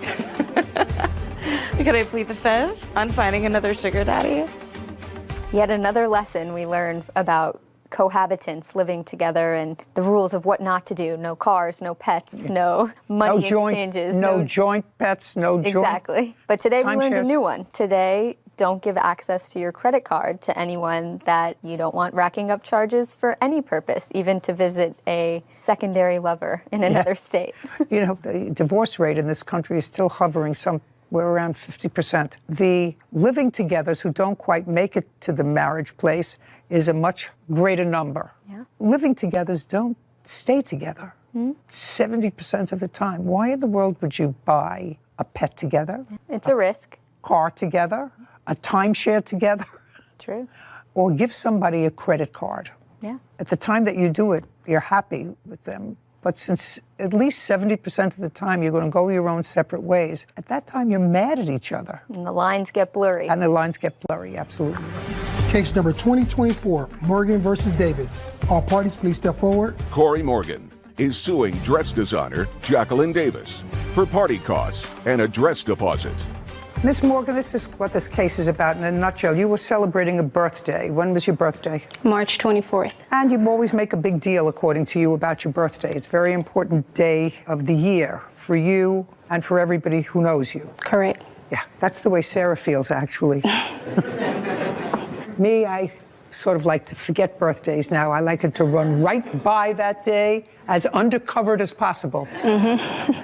Anyway, you celebrate your birthday with a big party. Right. And according to you, you get a spectacular dress for this party, invite everybody that you know and care about. How many people were you having for your birthday party? It was going to be about 12 people. Where was it going to be held? It was going to be at the James Harden restaurant. Who was going to be there? My best friend from Chicago, my mom, my dad, just an intimate setting of family and Mom, dad, your best friend from Chicago. Who else? Just family, cousins, aunt. And you couldn't get the restaurant for that day, so you made it in April on a different day than your birthday. Yes, I originally booked it in January 18th. The restaurant, it's a big deal, so yeah. Whatever. It was postponed until what date? Yes, ma'am, April. Jacqueline Davis is responsible for party costs and a dress deposit. Jacqueline is countersuing, claiming Corey owes for travel costs. And you ordered your dress from the defendant. You found her through a mutual friend because she makes wonderful clothes. The defendant also is a tax preparer, I understand. Is that right? Yes, ma'am. So she's busy. So she makes clothes. She's a tax preparer in season. You made arrangements with her to make your dress, and she was going to make your dress at the cost of $300. According to you, you didn't get your dress in time. It was never fitted at all after your initial measurements were taken. Is that correct? Yes. And since you didn't have the dress for your dinner, you had a terrible birthday, you canceled your birthday, and you want her to pay for the dinner. Yes. Just the build up. That's Miss Morgan. How old are you? I just made 35, so it was the build up leading to it. So if you turn 35, I'm a lot older. Sarah's younger, and my other grandchildren, you know, were around that age. I have one that's close to your age. I cannot imagine any of my older grandchildren, or me, for instance, canceling an event because I didn't have just the right dress. I mean, it's not as if a bride is canceling her wedding because she didn't have a wedding dress to wear. Of course, if you want to get married badly enough, you put a sack over your head with a tie and you walk down the aisle. But you don't cancel the wedding. So you want her to pay for the deposit that you made on the dress. Yeah, it was. And another $1,000 or more because you didn't have a nice party. So originally when I booked it, it was for April 1st. When I tried to rebook it because she told me at the last minute that she was not going to be able to do the dress, which was the week of. I had originally set up for her to do the dress so I could have something to wear. I purchased shoes, nails, everything. I understand everything. She's not going to pay you for the party. You should have worn something else for the party. Believe me, your best friend from Chicago, your mother and your father would not have cared if you wore that dress or any other dress. You should not be out a penny. I was out of penny. Well, you were out $150. You gave her $150. Is that right? Yes, Your Honor. Okay. I gave it back to her. I sent her a refund. Oh, you did send her a refund? Yes. Did you? Just a second. Up. When did you send her a refund, Miss Davis? I sent her a refund on March 29th. She requested a refund on March 28th, and I sent it directly to her. To her on March 29th? Yes. How did you send it? By check or? She sent me the money via Cash App, and I returned it via Cash App. Do you have verification of that? Yes, I do. And she kept that money? Yes. Is that correct, Miss Morgan? Yes, ma'am. That's just a yes. Yes. Well, what did you think you were taking that money for? You asked for a refund, she gave you a refund. I gave her $150 and she sent me $105 back, but she sent it the week of my event. So I don't care if it's the week of your event. Did you send her $105 or? I did. Why? Because I was charged a fee with Cash App, and also there were additional items that were purchased that I told her about that I deducted from that. You can't deduct anything from that. And you can't even deduct the fee from Cash App because what it cost her was more than $150 then to send it to you, right? Right. Right. So why should you send her less? Because I previously explained to her that I needed to order stones. Those stones were ordered. Oh, then you're going to have to eat those. You didn't have the dress in time. You didn't have the dress in time. The dress was done. No, it wasn't done. Not even according to you was it done. She hadn't had a fitting on it. The problem is you gave her money And you should have sent her exactly what it is that she sent you, because you didn't fulfill your end of the contract. A day before the party is not time to say it's 95% ready. Okay. She has to give you $145.88, which is exactly what she received. Am I correct that that's what she said? That is what she said. $145.88? Okay. She doesn't pay you for your disappointment, for your sorrow, for your party costs, or anything else, just for my own information, because that's my judgment. Did you spend your birthday with your mother and father? That's either yes or no. No, ma'am. Who did you spend your birthday with? My boyfriend. Oh, was he invited to the other party? The dinner, yes, but I had to cancel the dinner. I'm just asking. Yes. You didn't have to cancel the dinner because you didn't have a dress. That's what I'm trying to get to you. You could have gone to your dinner in that dress. I know, it's silly, and it's a little bit immature also. What about your best friend from Chicago? You told her not to come in because you didn't have a dress? Well, I told him that I would be canceling the dinner because I purchased shoes, my nails, everything was accustomed to the dress. So when she didn't deliver the dress, everything was already in black and silver. I did not have a chance to go look for anything because it was the week of. Oh, yes, of course you did. Of course you did, black and silver. You put on black pants, black top, and you put on silver around your neck. We're done here. Don't be ridiculous, Miss Morgan. You have to grow up a little. You have to give her back her money. Don't disappoint people. I mean, I know it's busy. It's tax time. You said to her, I'm busy. I'm working on things for the Oscars. You can't overstretch yourself. I know that it's very entrepreneurial to try to do too much. But sometimes when you try to do too much, you disappoint somebody. This court is adjourned. I'm not happy about it just because I'd already given her a refund. I'm happy with the decision. It was pretty much principle for me. She was very unprofessional. And given from the beginning, I worked with her and she didn't respect my time and she canceled on me at the last minute. And she waited to the last minute and canceled the order. So she canceled at the last minute because she didn't have the dress ready to begin with. Everything was really on her, but she put it on me because she was unhappy with how she chose to deal with the whole situation. Will be getting another dress with my original person that I was going to go to. Absolutely not. But from now on, I definitely will be going with who I know. Will not work with the plaintiff again. So I remember seeing through COVID a lot of wedding dress shops closing down and the stress of brides going for fittings and seeing their dress, picking their dress, and then the shop just closed right out from under them. I wonder if any of them canceled their wedding because they didn't have the right dress. I think that one of the life's lessons is as you get older, you have to prioritize the importance of things. True. Spending time with friends, family, out of town, coming for your birthday. I couldn't imagine canceling an event just because you didn't have the right outfit. dress. Because you didn't have the right dress. So I think that there's a lot of growing up to do, maybe a little less narcissism, because it would seem to me spending time with your boyfriend, your mother, your father, your best friend from Chicago is more important than having the right dress to fit your nails and your shoes. I agree. Maybe I'm just... Former landlord Charles Ashley for sabotaging their business, vet bills, and an assault. Court come to order. All rise. Have a seat, please. Hello, Judge. Case number 2036, Carter versus Ashley. Thank you. Welcome. Your sisters, is that correct? Yes. You decided, according to your complaint, to go into a business, some sort of a doggy daycare. In what month and year did you decide to go into that business? This year, 2 months ago, May. Do you have any dogs of your own? Yes. How many? I have a poodle and 2 pits. And you? I have 4 pit bulls. Did they all live in your home?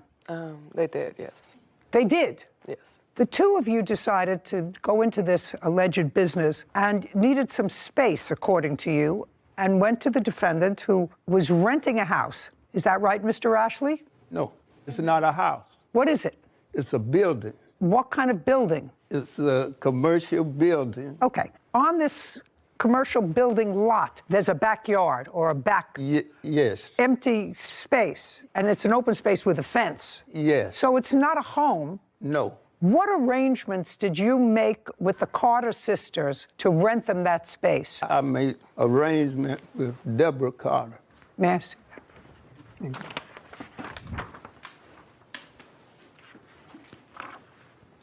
Deborah Carter.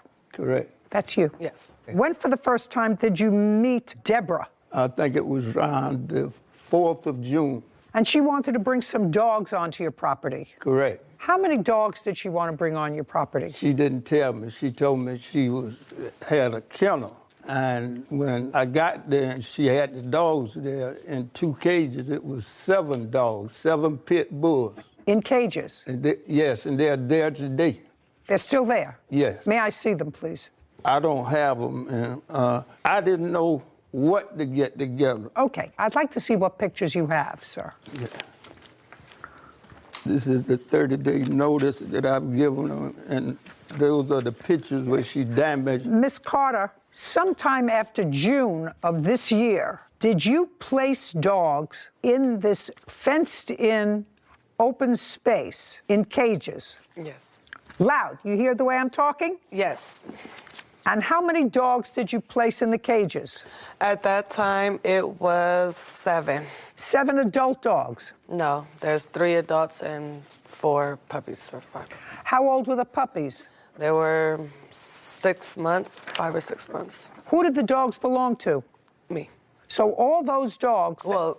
Judge, let's get it right the first time. This is not going to get easier. This is going to get harder, Miss Carter. So the 7 dogs that you... Stop playing with your papers. The 7 dogs that you placed in the cages were your dogs. Mine's my sister's and another friend. How many were yours? You had 4 pit bulls. Mm-hmm. Were your 4 pit bulls there? Yes. Yes, that's a yes. So you're 4. Your sister has 2 pit bulls. Were her... Look at me. Your sister has 2 pit bulls. Were her 2 pit bulls there? Yes. So that's 6. And somebody else had 1. Mm-hmm. Who was the person who had 1? They're not here. It's a friend. We were watching their dog. They okay, have a so dog. You put your 4 pit bulls, your sister's 2 pit bulls, and a friend's pit bull in 2 cages. No. How many cages? There are 4 cages, but... Okay, I'd like to see pictures of the 4 cages. There you go. And that's just to separate them. Your Honor, when she by first... 6. Shh, just a second. Prior to meeting the defendant, where did you keep your 4 pit bulls? In the yard at my home. Was it in the backyard that you kept the 4 pit bulls? Yeah, they had space in the backyard, but they stayed in the house. And then when it's time to do that thing, they go outside. They stayed in the house in the living room. So they were house dogs? Yes. And what about your 2 pit bulls? I stayed in the front house. They stayed in the house with me. On what date did you bring your pit bulls to the yard? June 4th? June 6th. 6/6. And you paid him for a month.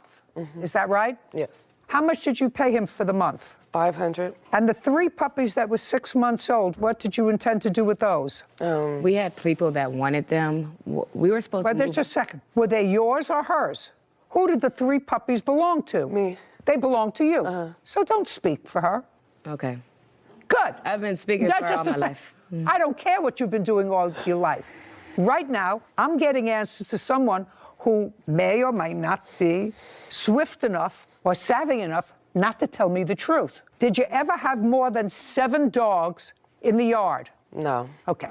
So this is what I'm sort of confused about. Of the 7 dogs that you kept in his yard, 6 of them were pit bulls that belonged to you. And what you're suing him for is, you say, because of him, you lost your kennel business where you want, well, that's what it says here. You lost your kennel business. Daycare. What? It's a dog daycare. It's a daycare. There's no dog daycare. They were your dogs. No, we were supposed to be inside. We were only supposed to be outside for a week. The business is a business, like he said. It has a storefront. It has a middle section. The storefront is where we take the small dogs. When you come in, we'll greet you, assess it, bring in the small dogs. If you have bigger dogs, he has a middle section. We were supposed to split the building in half. And he never cleaned the inside of the building. We had to go in there, power wash it ourselves. We bought our own paint. We were only supposed to be outside for 2 weeks until his people cleaned the inside for us. Okay, is that what you were supposed to do? No, Your Honor, they are lying. Okay. The building was a motorcycle shop. They ain't bought no paint. They ain't cleaned nothing in it. It's still not clean. Okay. And were they didn't have no money. Just a second. How much in total did they give you for rent?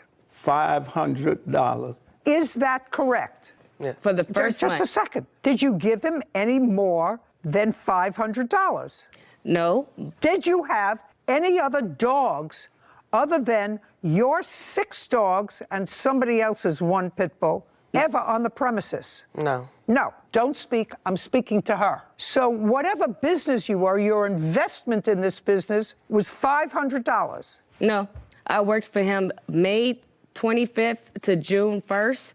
I cleaned out 25 refrigerators. I don't care. That's not in here. That was a pay. Yes, it is.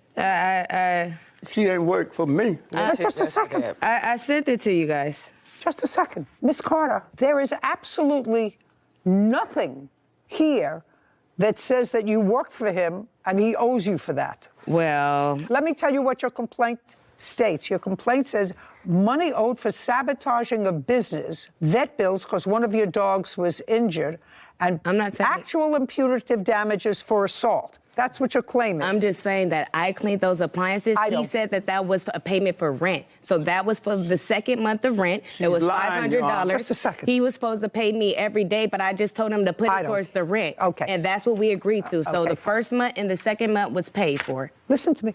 My question is simple. Yes. Sorry. There's only one attitude here, madam. Stand up. Are your dogs still there? Some of them. Get them off his property. Why is It's that? not It's his over. property.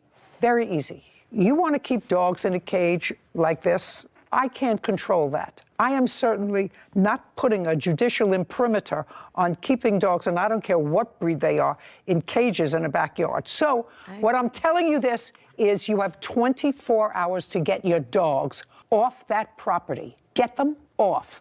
He's going to get an order from a marshal. And if your dogs aren't off that property, they're going to the pound. So do you why understand? is that? I want you to understand. I want you to understand my order, because now we're in August. You started this whole process in June. I'm finishing it before it gets too mucky. Get your dogs off the property. We understand each other? Why is that? Why? What did we do? We paid. We did. Everything No. You paid him for 1 month in June.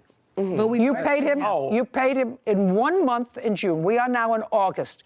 This is a marriage that's not going to go well. Get your dogs off his property, and then you don't have to deal with them anymore. Do you understand? It's not his No, property. I don't understand. You don't understand that if it's not his property, then what are you suing him for? Because he's the one who stabbed me. Oh, just And a he's the second. one who- Just a second. So if we're eliminating money owed for sabotaging a business, and if you're suing him for assault, then I'll hear your assault. Then I don't have to hear any of the things about the dogs. So all I'm going to hear about is the assault. Tell me what happened. You were assaulted. That's what you want to tell me. Yes, July 5th, we had came. My witness, if she could speak, she had No, she wasn't assaulted, right? Yes. Okay. She was assaulted first, actually. She's the first one he swung on. Okay. Step up. July 5th. Your name is what? Priscilla Walker. You don't own any of these dogs, do you? No, ma'am. What were you doing on the property on the 5th of July? I sometimes go and help them with the dogs, clean up and feed the dogs. And those dogs that were there, they were there for at least a month from June 4th to July 5th. Correct. They're 6 pit bulls. Correct. Right?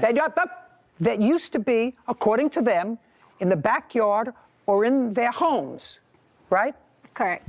Okay, now, Priscilla, I want you to look at me, and they're your friends, right? So you went over to help them. Yes. I want you to tell me what it is that caused them to take these house dogs, dogs that were in their homes and in their backyard if they had to relieve themselves, don't speak, and move them into cages in a backyard in a commercial building. I want you to tell me that. Your Honor, that wasn't the intent. They moved the dogs for a bigger space because they're entrepreneurs and they wanted to start a business. Just a second, it's not their business. Business is starting a business with somebody else's dogs, not your dogs. They wanted to start a doggy, uncross your arms. They wanted to start, according to them, a doggy daycare. Mm-hmm. That I understand. But you don't start a doggy daycare by taking your dogs that are house dogs and putting them in cages in somebody else's backyard. Why not? Or somebody else's space. Your Honor, that's not necessarily true. We're millennials. When you're boosting a business, you want to use yourself and what you have as advertisement. And that's what they did. So the other dog that they did have was a friend, and the friend was actually paying for that dog to stay there. So it did deem it a business at that time. You still haven't answered my question as to why their 6 pit bulls were in cages when they were formerly house dogs for a month. Your Honor, the gentleman over here to my left did not allow them permit. They didn't have access to what they paid for. Just a second. Are you telling me that for a month they didn't have access for the dog? You just told me that you would go there and help them clean up. To the inside of the building that was promised. I'm not talking about the inside of the building. Okay. And the Pay clear. We got the whole yard. Pay, We got the whole pay yard. careful. Junkyard on his side. The building. So They're not hearing all of you, and you're not answering my question. Denise and Deborah Carter claim their former landlord, Charles Ashley, broke an agreement to store their dogs. They also claim he assaulted them. Charles claims he was the one who was assaulted.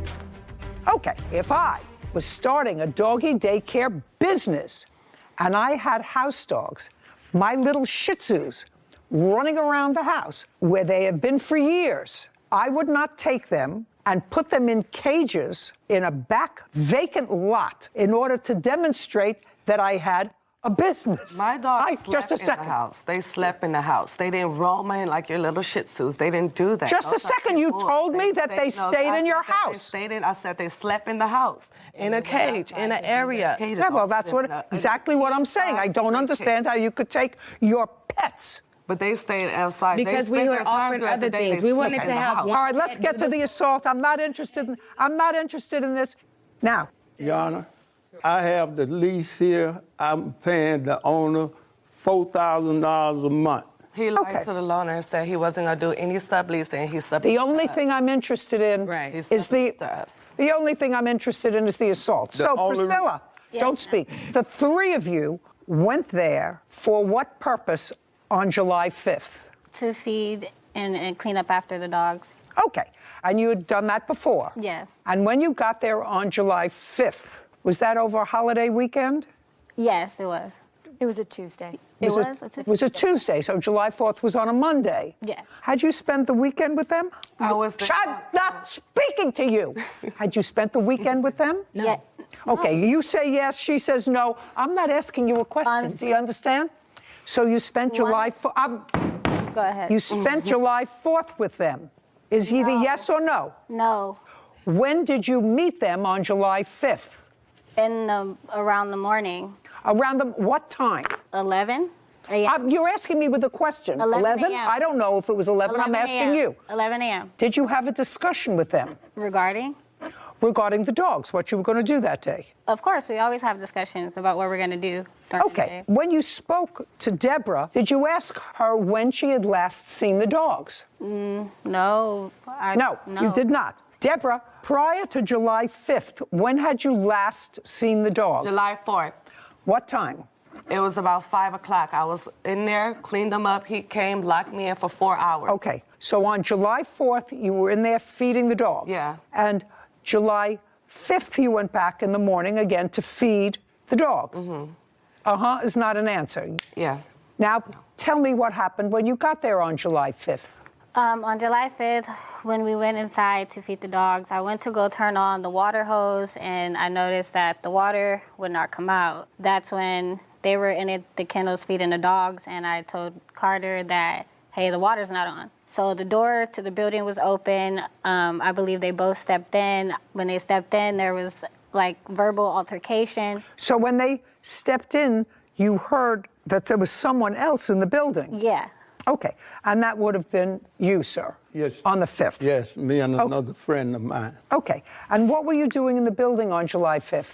It was about 6 o'clock that evening. My friend came by the house. He's a general contractor, and I'm renovating the building to set it up for business. So I said, come on, let me take you up here, show you the building. I need your help. We get up there. I open the gate, go in, leave the gate unlocked, and we walk through the building. When I come around, they're in the building. All three of them or just one? All three of them. Had you turned the water off to the hose outside? No. Do you I used know? to water the dogs when they didn't come because they'd be barking so, and the neighbors next door, I just moved in, Your Honor.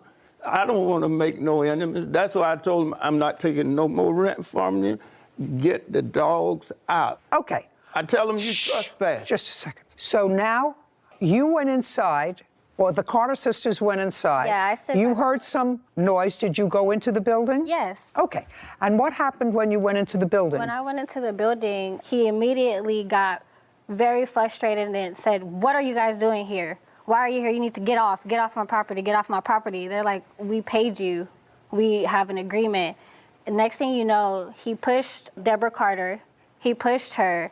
And then that's when Denise Carter got in the middle and said, "No, you're not. Don't put your hands on my sister." The situation ensued. The gentleman that was inside stopped everything and walked him out of the building. And as he's walking him out of the building, and we're walking out behind him so that we can try to figure out what's going on with the water, he slams her foot in the door and tries to lock her in and pushes her. And that's when they started pushing on the door, because at this point he's trying to lock them in. Lock them in the building? Yes, ma'am. Okay. When they actually, the gentleman stopped him and the door opened, I seen what type of altercation it was. I didn't want anything to do with it. I'm like, so at that point, nobody was injured? No. Okay. So now you're outside? Now we're outside. Okay. And you're outside in the back area where the dogs are? Correct. Tell me what happened next. So as we're walking, I'm walking fast because I noticed that he's walking fast. And I'm like, "You're not about to lock me in here. You already just tried to lock them in there." You mean lock you in the yard? yard? So you got out of the yard? Yes, he tried to close the yard gate on us, which is a really big, tall, black gate. And as soon as he tried to close it, it was just an altercation, a verbal altercation started. He didn't like what was said. I was on the left-hand side. Tell me what the altercation was. Everything was said about the business, that they were going to speak to the owner, that, he still owed them money if he wanted them to move out for the rest of the month, that he could just give them the money or whatever and they'll leave. It wasn't a problem. By the way, I am looking at your lease, and you did lease the premises from June of 2022 to May 31st, 2025 at a monthly rent of $4,000. Are you still paying rent to the owner of the building? Yes, ma'am. You have to remove your dogs there. He's not paying rent. He has an eviction notice too. He owes $4,000. I have a picture of it. He's lying. He hasn't paid rent. When was he hasn't paid rent this month or last month? He got the eviction last month on the 11th. Okay. Right now, he has not been evicted from the property. Is that correct, or have you? Right. I just paid him yesterday. Why did you say you did? Just a second. Oh, I'm asking a simple question. I have before me, ladies, pay attention. I have before me a lease that gives him 3/4 of the building and the backyard. Until he's evicted, until this lease is deemed void, you have to remove your dogs within 24 hours of today. Why? I am evicting you with a marshal tomorrow. Yeah. Get your dogs out of there. Denise and Deborah Carter have accused their former landlord, Charles Ashley, of breaking their agreement and assaulting them. Charles claims Denise and Deborah attacked him first.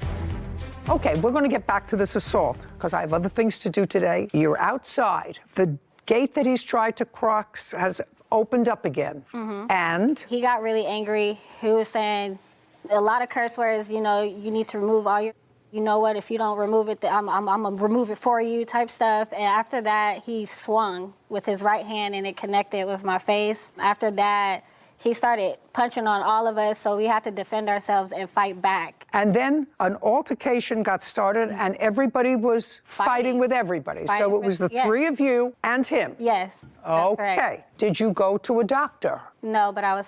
Just a second. Did you take photographs of your face? No. What about you? Deborah, were you hit by the defendant? Yes, I was. Where were you hit by the face and my foot? No pictures, and I didn't go to the doctor. I self-healed. Good. And what about you, Miss Carter? Where were you hit? Doctor. I had to go to the ER because I had to get stitches. I had 9 stitches. Okay. Well, tell me about the stitches. That's what I want to know. How did the cut that required the stitches take place? When he was attacking us, he was swinging on me, and he had a blade in his hand.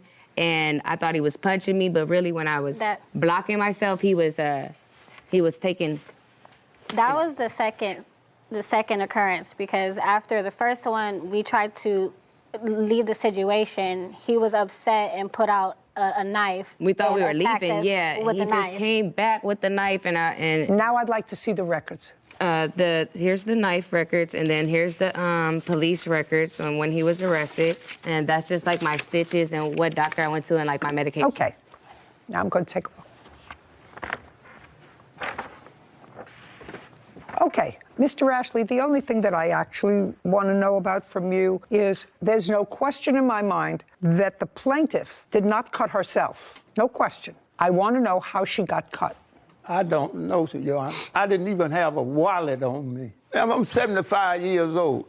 I wouldn't even argue with her. I went to the back door, the gate, and they had a trash can where they had propped it open. So I went to move the trash can, and that's when this one hit me and knocked me down. And when I was coming up, Deborah hit me in the head with a 2x4, and blood just went everywhere. Did you go to the doctor? Yes. I'd like to see your report. It's in the record. Your Honor, I have a video of what happened. I could just saw this right now. Oh, I'd like to see it. Okay. Do you have it through the assault? I'm just interested in the assault. It's just the assault. Just the assault? Yeah, it's just press I'd like play to right see it. here. Okay, if you press play, you'll see him slamming us out.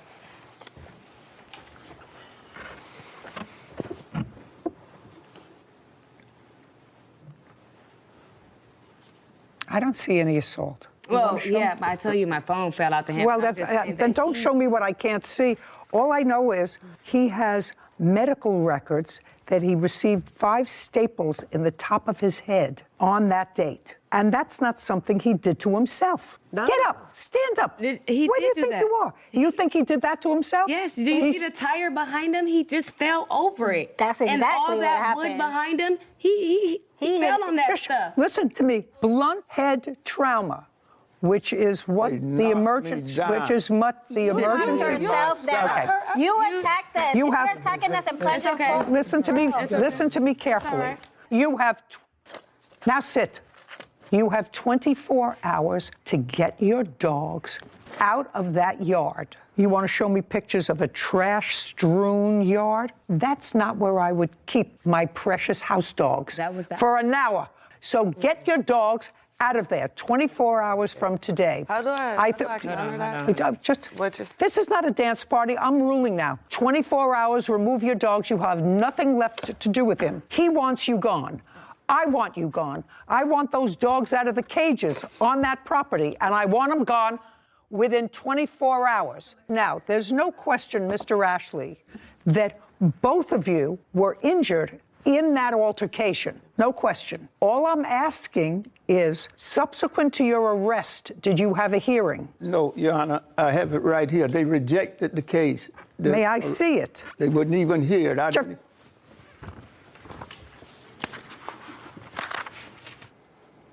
They rejected it. Did you have a hearing? They didn't tell me about anything. They didn't tell you about anything. Well, that's because they rejected the case. Okay, so I'm telling you, because I'm issuing an order, I'm giving it to you. You're the lawful tenant of the building. You can take it to a marshal, take it to the sheriff. Those dogs have to be out of there within 24 hours. We're done here. This court is adjourned. You know, it is what it is. I thought it was a good decision. It was the truth. He has no consequences. It just is the reason why you don't believe in the judicial system. I'm not going to be renting out to them no more, and I'm not going to rent to nobody. I think that it's so cruel to keep 7 dogs in small crates day, night. Especially in a commercial building, open lot. People shouldn't have dogs that do that. There should be a license required to own a dog, not necessarily to be a dog, but to own another living creature. I don't know what kind of mind would think that it's fair to keep a living creature in a filthy, dusty, infested yard in crates for now 3 months. I don't know what kind of creature would do that. Case number 2061, Laura versus Burke. All parties, please step forward. Michael Laura is suing car seller Donald Burke for a vintage car title. Mr. Lara, Yes, Your Honor. you had a truck, Yes. and that truck was a 2007 Yes, Your Honor. Nissan Frontier. Correct. When did you purchase it? I purchased it in 2019. From whom? From a private owner. I don't have his name, but I purchased it over on an auto app. So you found it online? Yeah. So it's still online. How much did you pay for the car in 2019? In 2010, I paid, I paid $10,000. I don't believe that. Let's try it one more time, Mr. Lara. exactly how much did you pay for the car in 2019? $10,000, Your Honor. Show me a bill of sale. I don't have that bill of sale from back then. Okay. I have only the title that I had. Okay. Let's assume for the moment that that's almost accurate because the truck is now worth somewhere between $8,000 and $9,000. So that would be a depreciation. So now it's worth $8,000. Okay. You decided to sell it. Correct. To trade it. And you put an ad online to sell it? Yes, I did. You, Mr. Burke, had a 1947 classic Chrysler sedan. Yes. When did you get that? Beginning of the year. Beginning of 2022. And where did you get it from? A car dealer had it for sale. Car dealer where? Montclair, California. You remember the name of the car dealer? No, ma'am, I don't. But it was the beginning of 2022. Yes. And was it an ad online? No, I was driving by and saw the car. I kind of liked the way it looked. How much did you pay for it? $12,500. Do you have a bill of sale? No. That was just this year. Why don't you have a bill of sale? I have the registration and title. I don't need the registration and title. I need a bill of sale. I don't have one. Difference when you buy it from a private party. But if you buy, do you have? It was the beginning of January. How did you pay for the car? Cash. Cash. Do you have a withdrawal from your bank of $12,500 to show me? No, I don't. Well, how do you expect me to decide this case? You have a claim, you have a counterclaim. Nobody has any proof. How do you expect me to decide? Each of you is suing the other for $10,000 without any proof of anything. How do you expect me to decide that? Correct, Your Honor. You got it? Yeah, I got it. You got it? Yes. Michael Laura claims car seller Donald Burke owes him the title to a vintage car. Donald is countersuing, claiming Michael broke their agreement. Okay. Do you have a car now? Yes, I have a 2001 GMC truck. No. You have his car? Oh, yes, I have his car, yes. You have his car? Yes. And you have his truck? Yes. What do you want me to do? I wasn't the one that started this. Okay, Your Honor. He doesn't have the title. Well, he never produced the money that he was supposed to produce. I have his title to his vehicle. He signed it over to me, and he gave me the keys as well. Okay. I didn't ask you anything. Well, I want you have the title, you have the keys, you have the truck. Correct, Your Honor. My question to you is, you have the title to his car. He paid, let's assume he's correct, that he paid $12,500 for the car in the beginning of 2022. That car, which is a classic car, is now for sale, because I looked it up, I don't remember the numbers, for? Between $18,000 and $60,000 on the high end of what I've seen. Okay, so it's worth considerably more than what you paid for it. Roughly $10,000 more than what you paid for it, right? That's correct, Your Honor. You don't know him, do you? No, I don't, Your Honor. There would be no reason why he would make you a gift. Is that right? That's correct. And you have the title for that car. Yes. Because you say, according to you, that he didn't fulfill his promise. Correct. His contract to pay you an additional amount for it. Now, you say he agreed to pay you an additional $10,000 for it. Yes. I don't know that because none of it's in writing. Anybody have any proof of that? No, Your Honor. No. Yeah, good. And you want your car back. I would just... You want your car. Well, I'm not giving you $10,000. I want you to just understand that. Yes. Because you have no proof here of anything that satisfies me. So I'm asking you, you want nothing or do you want your car back? I want your $10,000. I'd rather have my car back than nothing. You'd rather than have your car back. And I'm sorry. you have the car. Yes, I do, Your Honor. And you put in some money in the truck. Yes, the catalytic converters were bad. How much money did you put into the truck? $2,165. Okay. And you have proof of that. Yes. Yeah. Where? Can I help him? I don't need you for anything. Here. And it still needs another $2,165 for the other side. And you have the title to the car, is that right? Yes. Now, do you want nothing or do you want your truck back, even though he added money to it? Do you want nothing or do you want your truck back? That's my question to you. You want nothing, or you want your truck back? My truck. Great. And you want your car back? Yes. Perfect. And both of you have agreed, because there was clearly some misunderstanding between the two of you, giving you the total benefit of the doubt, sir, that there was additional money to be forthcoming. I'm speaking. Understand this. Neither one of you are leaving here with a penny. Do you understand? Yes, Your Honor. Do you understand? No, I don't. I put very, $2,000 very, into very, his truck. I very, repaired very his easy. truck. Very easy, sir. You're getting back a car that you say is worth, she says, is worth $20,000. Your Honor. Sorry. It's not going to work for you. You're going to each end up with your own cars back.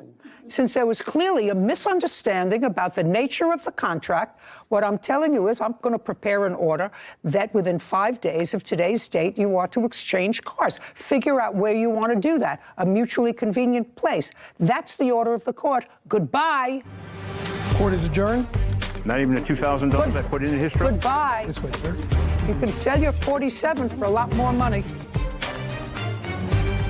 I didn't bring us here. He brought us here. I like this car. He liked my truck. When I got there, we did the exchange. He signed the titles. He gave me the keys to the vehicle. Well, he gave me a truck that needed a $4,000 repair, and he didn't mention that when he gave it to me. And my car, was nothing wrong with my car. I have always maintained my vehicle. I have records of it and everything. I'll just keep my car. No more business deals. So I really agree with you that there was no meeting of the minds, because the defendant thought that the plaintiff was going to pay him an additional $10,000 for the 1947 Chrysler, and no one had any proof of anything. So it's really hard to come to court with zero proof on either side. So I think your ruling to leave them how they were found prior to any what they believed to be a contract was the right decision, because I'm so glad you felt that way. well, I mean, I was thinking to myself, looking over the papers, what's she going to do with this one? You know, it's hard because with no proof and a he said, she said verbal agreements with tangible items like vehicles, I probably would have done the same thing. I don't know what to make of this. I have nothing to look at, nothing to rely on. And it was so interesting because they both bought these cars recently. Mm-hmm. Neither one of them had bill of sale, said he paid cash, $12,500. Show me where you withdrew the money from a bank. Mm-hmm. The whole thing was suspicious to me. So to me, the easiest thing to do was leave the parties as you found them. As you found them. They had no contract because there was no meeting of the minds as to what the particulars were of the contract. You get your truck back in a little better shape. You get your car back probably in a little better shape, and be on your way. Fatoumata Diallo has accused salon owner Kanaya Taylor of stealing 5 wigs. Kanaya says Fatoumata was trying to scam her. So the car was repossessed. When? Don't look at her. Give me a month, give me a year. Was it recent, in the last 3 months, 4 months? I can't give you a month. So it was repossessed because of non-payment of whatever the note was, because that's the only basis to repossess a car. Okay. Now, you say you're not living in that same apartment anymore. You were living in this 2-bedroom apartment with a roommate. Mm-hmm. Uh-huh is not an answer. Yeah. Yes is an answer. And you're no longer living in that apartment. No. And what happened to that apartment? I moved. She moved with me. Okay. You moved when? November. November of 2021. Yes. Just about the time of all these disputes over wigs. Did your roommate remain in the apartment? Yes. Did you have a lease in that apartment? Yes. Was your lease over, or did you move out during the lease? It was over, and I renewed it for my roommate. Now, the lease was in your name. Mm-hmm. Uh-huh is not an answer. Yes is an ma'am. answer, and you renewed the lease even though you moved out. Yes, ma'am. Where are you living now? In Conyers. What kind of place? House. And I pay all the bills. And what does your girlfriend do? She works. What does she do? She does lashes. She does hair. She does nails. She's an entrepreneur. Does she have a website? Yes. Yes. What's the name of her website? You think? Yeah, I think. I don't be on her. I don't shop with her. Got it? Looking. Did you have a conversation with Miss Taylor about these 5 wigs? Did you have a conversation with her? Yes. Do you have a cell phone? Me? No. Did you ever have a cell phone? Yes. What happened to your cell phone? I broke it, so I went on another one. And you didn't get another one? It have to get sent to the house. I just broke it. Like, I just broke it. You just broke it? Yeah. So last you week. have a cell phone. Tell me how you broke the cell phone. I got real angry and I threw it. You got angry with somebody. Yes. And tell me how your girlfriend lost her cell phone. Oh, she gave it to me. And when did she lose her cell phone? She gave me that phone. I bought her another phone. She gave me that So phone. she gave you, around. just a second. So she gave you the phone that she had been using. Yes. Which had Joyce information on it. That was the phone she gave you. I guess so. I don't know Joyce. I don't know who Joyce is. Sit down. Ms. Taylor, you want to be in business, you have to pay for what you ordered. It's absolutely, I'm not speaking to you, it's absolutely outrageous that she sent you these wigs, they were delivered to your house, and she not only doesn't have the wig, she doesn't have not only her profit, she doesn't have any money. And you've got a lot of clients that you can't identify and phones that got lost and information that you don't have. And information that you don't have, that you don't have. Clients that are no longer clients, that blocked you. I mean, people who block you after you work for them for a year, that means that you're either doing a lousy job. No, because the way she came at me, I actually chumped them off because I feel like you're messing up my business. So I chumped them off, and I guess she didn't want to reply, and she just blocked me. 2196, judgment for the plaintiff. Your Honor, I have other text messages. I was out of business for month and a half. I have to tell you something. I can't discern whether you lost business or not because of this. I cannot discern that. I can give you back the money that you lost as a result of shipping her 5 wigs and not getting compensated for it. And I also have court fees, and I ordered a PI as well. But just a second. More people that do I will this me hear. for wigs. What You were the your scammer. court fees? I'm not the only person you suing. If I pulled up Nobody and bought a wig, why wouldn't I nobody is listening to you. Okay, well, can I leave? No. 'Cause it's Court fees. like... And I also have my incident report that day. Just a second. Would you please just give me the court fees? You said you had court fees and you hired an investigator. Yes, I did. And I'd like to see that invoice, because that's you're entitled to. I have the text messages of my PI.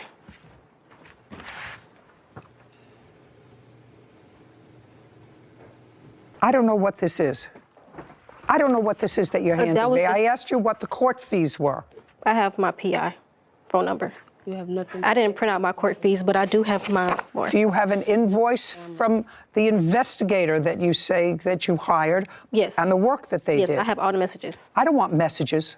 I need an invoice, a payment. I did a payment, $400, and we had the text message trying to find her everything. Can I see it, please?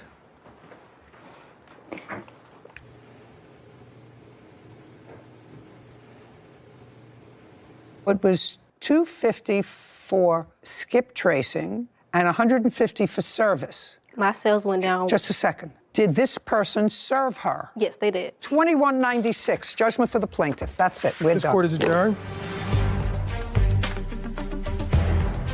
I never did it. You know, I just got it sent to my house. We went through everything. We had to go through birthdays. It's like saying, I know a friend that they know how to cut hair. Text messages, everything. And then you don't like your haircut. What you want me to pay for your haircut? Like, girl. We literally hawked her down for the information. She honestly messed up my clientele. It would be easy to be forthcoming with me and say, these are the clients who I sold it to. I gave her the information. They were supposed to pay her, whatever, but she didn't. A lot of running around. A lot of running story. around, and there's no question that the plaintiff sold her those wigs. She made a markup. She made a 25% markup. That's okay. And I'm certain that she put in the wigs and made her own markup. Yep. You know, that's commerce. But this ability to reverse charges on a credit card and to have somebody, and it's usually just a person, we're not talking about a committee or a tribunal that determined whether or not the charge was legitimate, just to reverse it. And then where are you? You're left without your product. Very frustrating. It's a double-edged sword. It can be very useful. I've had to do that on a few different occasions. And the process is very hidden and sort of behind the curtain. And I fear for people like the plaintiff who run their own business, hardworking people who make the best money on the internet because there's no overhead fee of running a store. But these are some of the risks and things that you have to ensure before you get into business. Well, too bad. Yeah. Too bad people don't do the right thing. If they did the right thing, we'd be out of business. For rent, a security deposit, and stolen property. Court come to order. All rise. Have a seat, please. Hello, Judge. Case 2066, Michelonius versus Robertson. Thank you. You're welcome. Mr. Robertson, how long had you been living in your apartment prior to renting a room to the plaintiff? I believe it was about 3 years. You had been living there by yourself? No, I had roommates previously. When did the plaintiff move in? I believe that it was January 1st of 2017. 2017? It may have been 2018. It was the first, I forget. It was 2018. That's correct. How long did he live there with you? He lived there with me until September of 2021. So far, that correct, sir? Yes, ma'am. So now let me understand this lawsuit. Mr. Robertson lived in his apartment for 3 years. You answered an ad for a room. You lived with him in his home as a tenant from January 2018 until September 2021. Correct. At that time, there was a dispute. We will get into that in a moment. There was a dispute. During part of that time, Mr. Michelonis, you did not pay rent. Is that correct? During COVID? That's correct. For what period of time did you not pay rent? Well, Give me how many months did not pay rent? There was... You don't have to think out loud. How many months between January of 2018 and September 2021 did you not pay rent? Give me a number. That's a number. 4 months. Some months I paid partial rent. But there were 4 months that I did not pay any rent. 4 months, no rent. And how many months did you pay partial rent? I believe that would have been 4 or 3. So for 7 months, you did not pay your rent. Paying partial rent is not rent. Now, my question to you, Mr. Robertson, is this is an apartment that you rent. Yes. Or rented. Mm-hmm. From January 2018 until September 2021, was your rent current? My portion of the rent was current. What do you mean your portion? My portion that I was responsible for. No, it's your apartment. You're responsible for the whole thing, Mr. Robertson. Yes. Okay? You're responsible for the whole rent. And if what you chose to do was to say to your landlord, listen, I have a roommate, I'm just paying my portion of the rent, my roommate isn't paying his, right, then your rent wasn't paid. Yes. And I assume that your rent wasn't paid for the same period of time that he didn't pay you his portion of the rent. Yes. Was it for any period of time greater than that? Greater than the 4 months or the 7 months that he didn't pay rent? I went through my bank statements and they went back until, I believe, July of 2020. And that's as far back as my bank app lets me go. Okay. There were more months than that I received partial or no rent payments for. From him? From him. I'm asking you about your landlord. If you didn't pay your landlord, you telling me your landlord didn't file an eviction against you? There were several months that he did pay his full rent, and so that would have meant that the entire rent for that period. Well, I know, but if the rent was not paid, did your landlord ever serve you an eviction notice? No, there was an eviction moratorium in Alameda County at that point for unpaid rents due to COVID.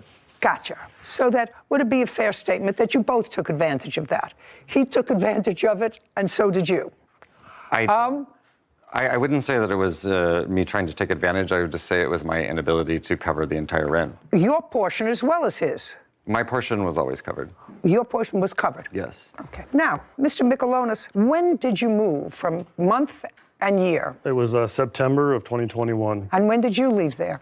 I believe it was the 3rd or 4th week of August of 2021. So you both left the place at about the same time? I left involuntarily, but yes. Well, you left involuntarily, because that's what this case is about. Okay, so now I have the structure of it. Do you understand the structure of it? I understand. You understand the structure of it? I just want to make sure that people out there watching understand the structure of it. So you were the rentor, and you had an argument. It resulted in a protective order for somehow some genius put him out of his own apartment because of these protective... You weren't in the hospital for anything, were you, as a result of an assault? No. No. You have no medical records there of being treated for any injury. It was a harassment. Just a minute. Do you know my husband harasses me every day? Every day. I couldn't think of evicting him. I mean, you do other things. So the answer is, you were never treated for any illness. You were never treated for anxiety at a hospital as a result of this harassment. As a result of your allegations, let us say of harassment, Mr. Robertson was ejected from his own home, from which you had not been paying rent. Your portion that you were supposed to pay contractually with him for months because of COVID. Am I getting this story right so far? I'm not finished yet, but so far, is there anything that I said was wrong? I think that's pretty close. I mean, okay, so that's pretty close. And now what you are seeking here is, should I say basically, and I hate that word, basically, but it's appropriate in this case. So all of those haters out there, she used basically, I don't care. It's appropriate here. Mark Michelonis claims his former roommate, Christopher Robertson, owes for rent, a security deposit, and stolen property. Christopher is countersuing, claiming Mark owes him for rent. Now, what you're claiming in your lawsuit is that after a review of the copy of the underlying lease, you found that you were paying the vast majority of the rent. Correct. And so you want a return of that money. That's correct. Under what theory in the law? Well, basically that he defrauded. No, now you can't use a basically. Okay. I want to know what theory is there in the law that says if I own a building and I lease to someone the whole building for $10,000, and then I find somebody who is prepared to pay me, and I have the first 2 floors of the building. 3rd floor is vacant. I find somebody who's willing to pay me $9,000 a month just for the top floor. That makes me a good business person. But unless there is something that prohibits him from doing that... There is, Your Honor. Show me. There's a clause in the lease. No, just show me. Okay. I'm a lawyer. I can read a lease. So the sublease that I agreed to with him incorporates the entirety of this master Just a second. lease. I'd just like to see it, please, sir. I'd just like to see it.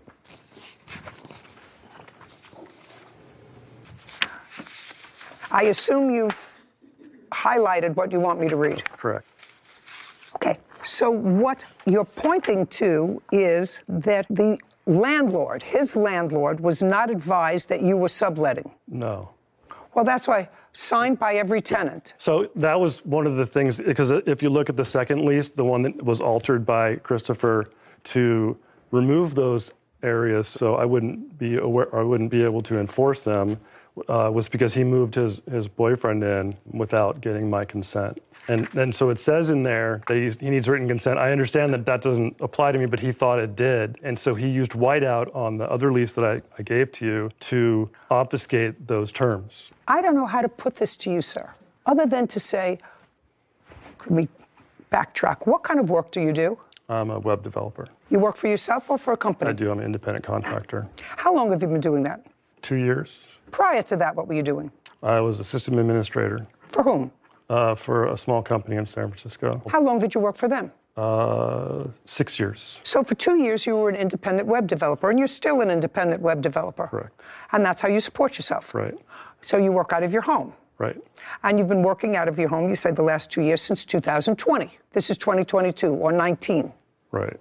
What do you mean, right? So it would have been. When you moved in 2018, were you an independent contractor? No, I was going to school. You were going to school? Right. For what? I went to. Just a second, for what? For web technologies. It was a program for web development technology. Did you go in person? Yes. It was an intensive. For how long? It was 3 months. It was 8 hours a day. Okay, so you went to school for 3 months. Right. During what period of time? January 2018 to end of March 2018. Okay, and at that time you were living with the plaintiff? Correct. Okay, so you needed a room for that 3-month period, and after that time, you supported yourself by being your own boss, by developing websites It took me a while to find a job, but yes. What do you mean it took you time to find a job? The interview process to get work, I was interviewing, it was very hard to break into that industry. And so what did you do? So I started taking on independent work. So you never actually got a job outside of the independent work that you did? That's correct. So you support yourself by doing web development out of your home? Yes. So you used the home that you were living in, that room that you were renting, for not only your personal business, but you operated a place of business out of your residence. Okay. What do you mean, okay? Yes. Yes. I just want you to see how ridiculous you are. You want $10,000 because you overpaid what you consider your fair share of the rent. That's not going to happen.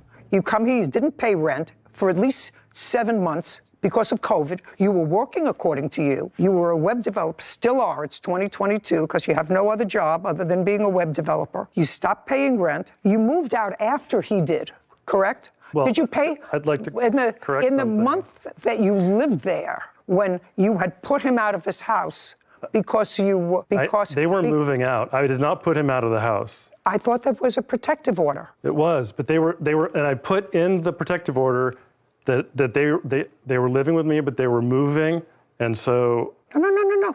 They were living with you. You were living with them. Well, yeah, we were living together. No, you were living with the defendant. He wasn't living with you. You were renting a place, although you weren't paying rent from him, and the underlying landlord wasn't getting his money, all of his money, because he wasn't getting your money. And what's coming to me is that somebody got stiffed with rent, and that would be the landlord who rented you your place where you were living, because you didn't pay him the whole thing. You didn't pay him the whole thing. And now you want me, you're asking me, to award you $10,000 for overpayment of rent. Your Honor, could I clarify something? The times when I didn't pay rent, I was not working.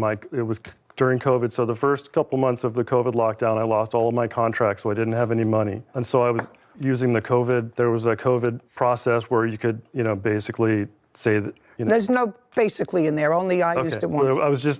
I did not have the money to pay rent. I was not just making money and not paying rent. I would not do that. I was broke. All of my contracts dried up because nobody had any money. I was working for small. So what are you suing him for now? The government was very good to you. This is a very interesting America. It's a rent forgiveness, it's a rent moratorium. That doesn't mean the state where you live. What state do you live in? California. California. That doesn't mean the owner of this premises was given some sort of a break that they didn't have to pay for utilities, taxes, mortgage on the building, because it's used as a business. As far as I know, there wasn't a moratorium on that, but there was a moratorium on two seemingly able-bodied people to say to the landlord, I can't pay my rent. And to add insult to injury, you think that I'm going to give you $10,000 because he charged you more than whatever the third or 40% of your occupancy of the apartment, and he shouldn't have? That's not going to happen, sir. So forget it. Mark Michelonis has accused his former roommate, Christopher Robertson, of overcharging for rent and keeping his property. Christopher is countersuing Mark for unpaid rent. Now, you gave him a security deposit. That is part of your lawsuit. Correct. So I want you to forget the overpayment of rent because it is ridiculous. Okay. So now let's go to the security deposit, part of your complaint. Did he give you a security deposit? He did, Your Honor. Now, he didn't pay rent because of this moratorium Yes. on rent. Did you get your security deposit back from the landlord? I did. How much? I believe I got the total amount for the entire apartment, which was approximately $2,000. And how much did Mr. Michelonis give you as a security deposit? He gave me $1,250 for the security deposit plus a $300 deposit pet deposit. Sometimes the pet deposit is refundable. Did you get the pet deposit back? I don't recall specifically if I got that back from the landlord. But you did get back your entire security deposit, which included his $1,250. Yes. Okay. That's correct. Let's hold that in abeyance for a moment, because now I'm going to go to your counterclaim. Sure. I think that's all I have to deal with. Oh, and property taken without permission. Did you get that property back? There was some... I did not. What property was it? There was a stone Buddha carving. There was some dishes, some glasses. Oh, give me a break. Do you have a stone Buddha carving? I have the stone Buddha carving. I have a small statuette, a rooster that is his, and a small metal... Great. Would you pack those up? Yes. Do you live close to each other? I haven't been able to because of our mutual restraining orders. Fine. Do you know where your local precinct is? Yes. Where is it located? I believe that the closest one would be downtown for me, downtown Oakland. Okay. You'll find out before you leave today. In 5 days, drop it off at the local precinct. Absolutely. Let him know when, and he could go pick up his Buddha. Yes, I don't want Great. bad in my home. Terrific. Now, money owed for COVID debt is your counterclaim. Yes. Which is what? It is a total of $55.35, I believe. For what? That is the unpaid rent. But you didn't pay his rent, you just told me. Right, and so this is the outstanding balance of the rent that he never paid that I'm responsible for as the master tenant. Oh, no, you just told me that you got your security deposit back. If you got your security deposit back, sir, that means that the landlord is finished with you.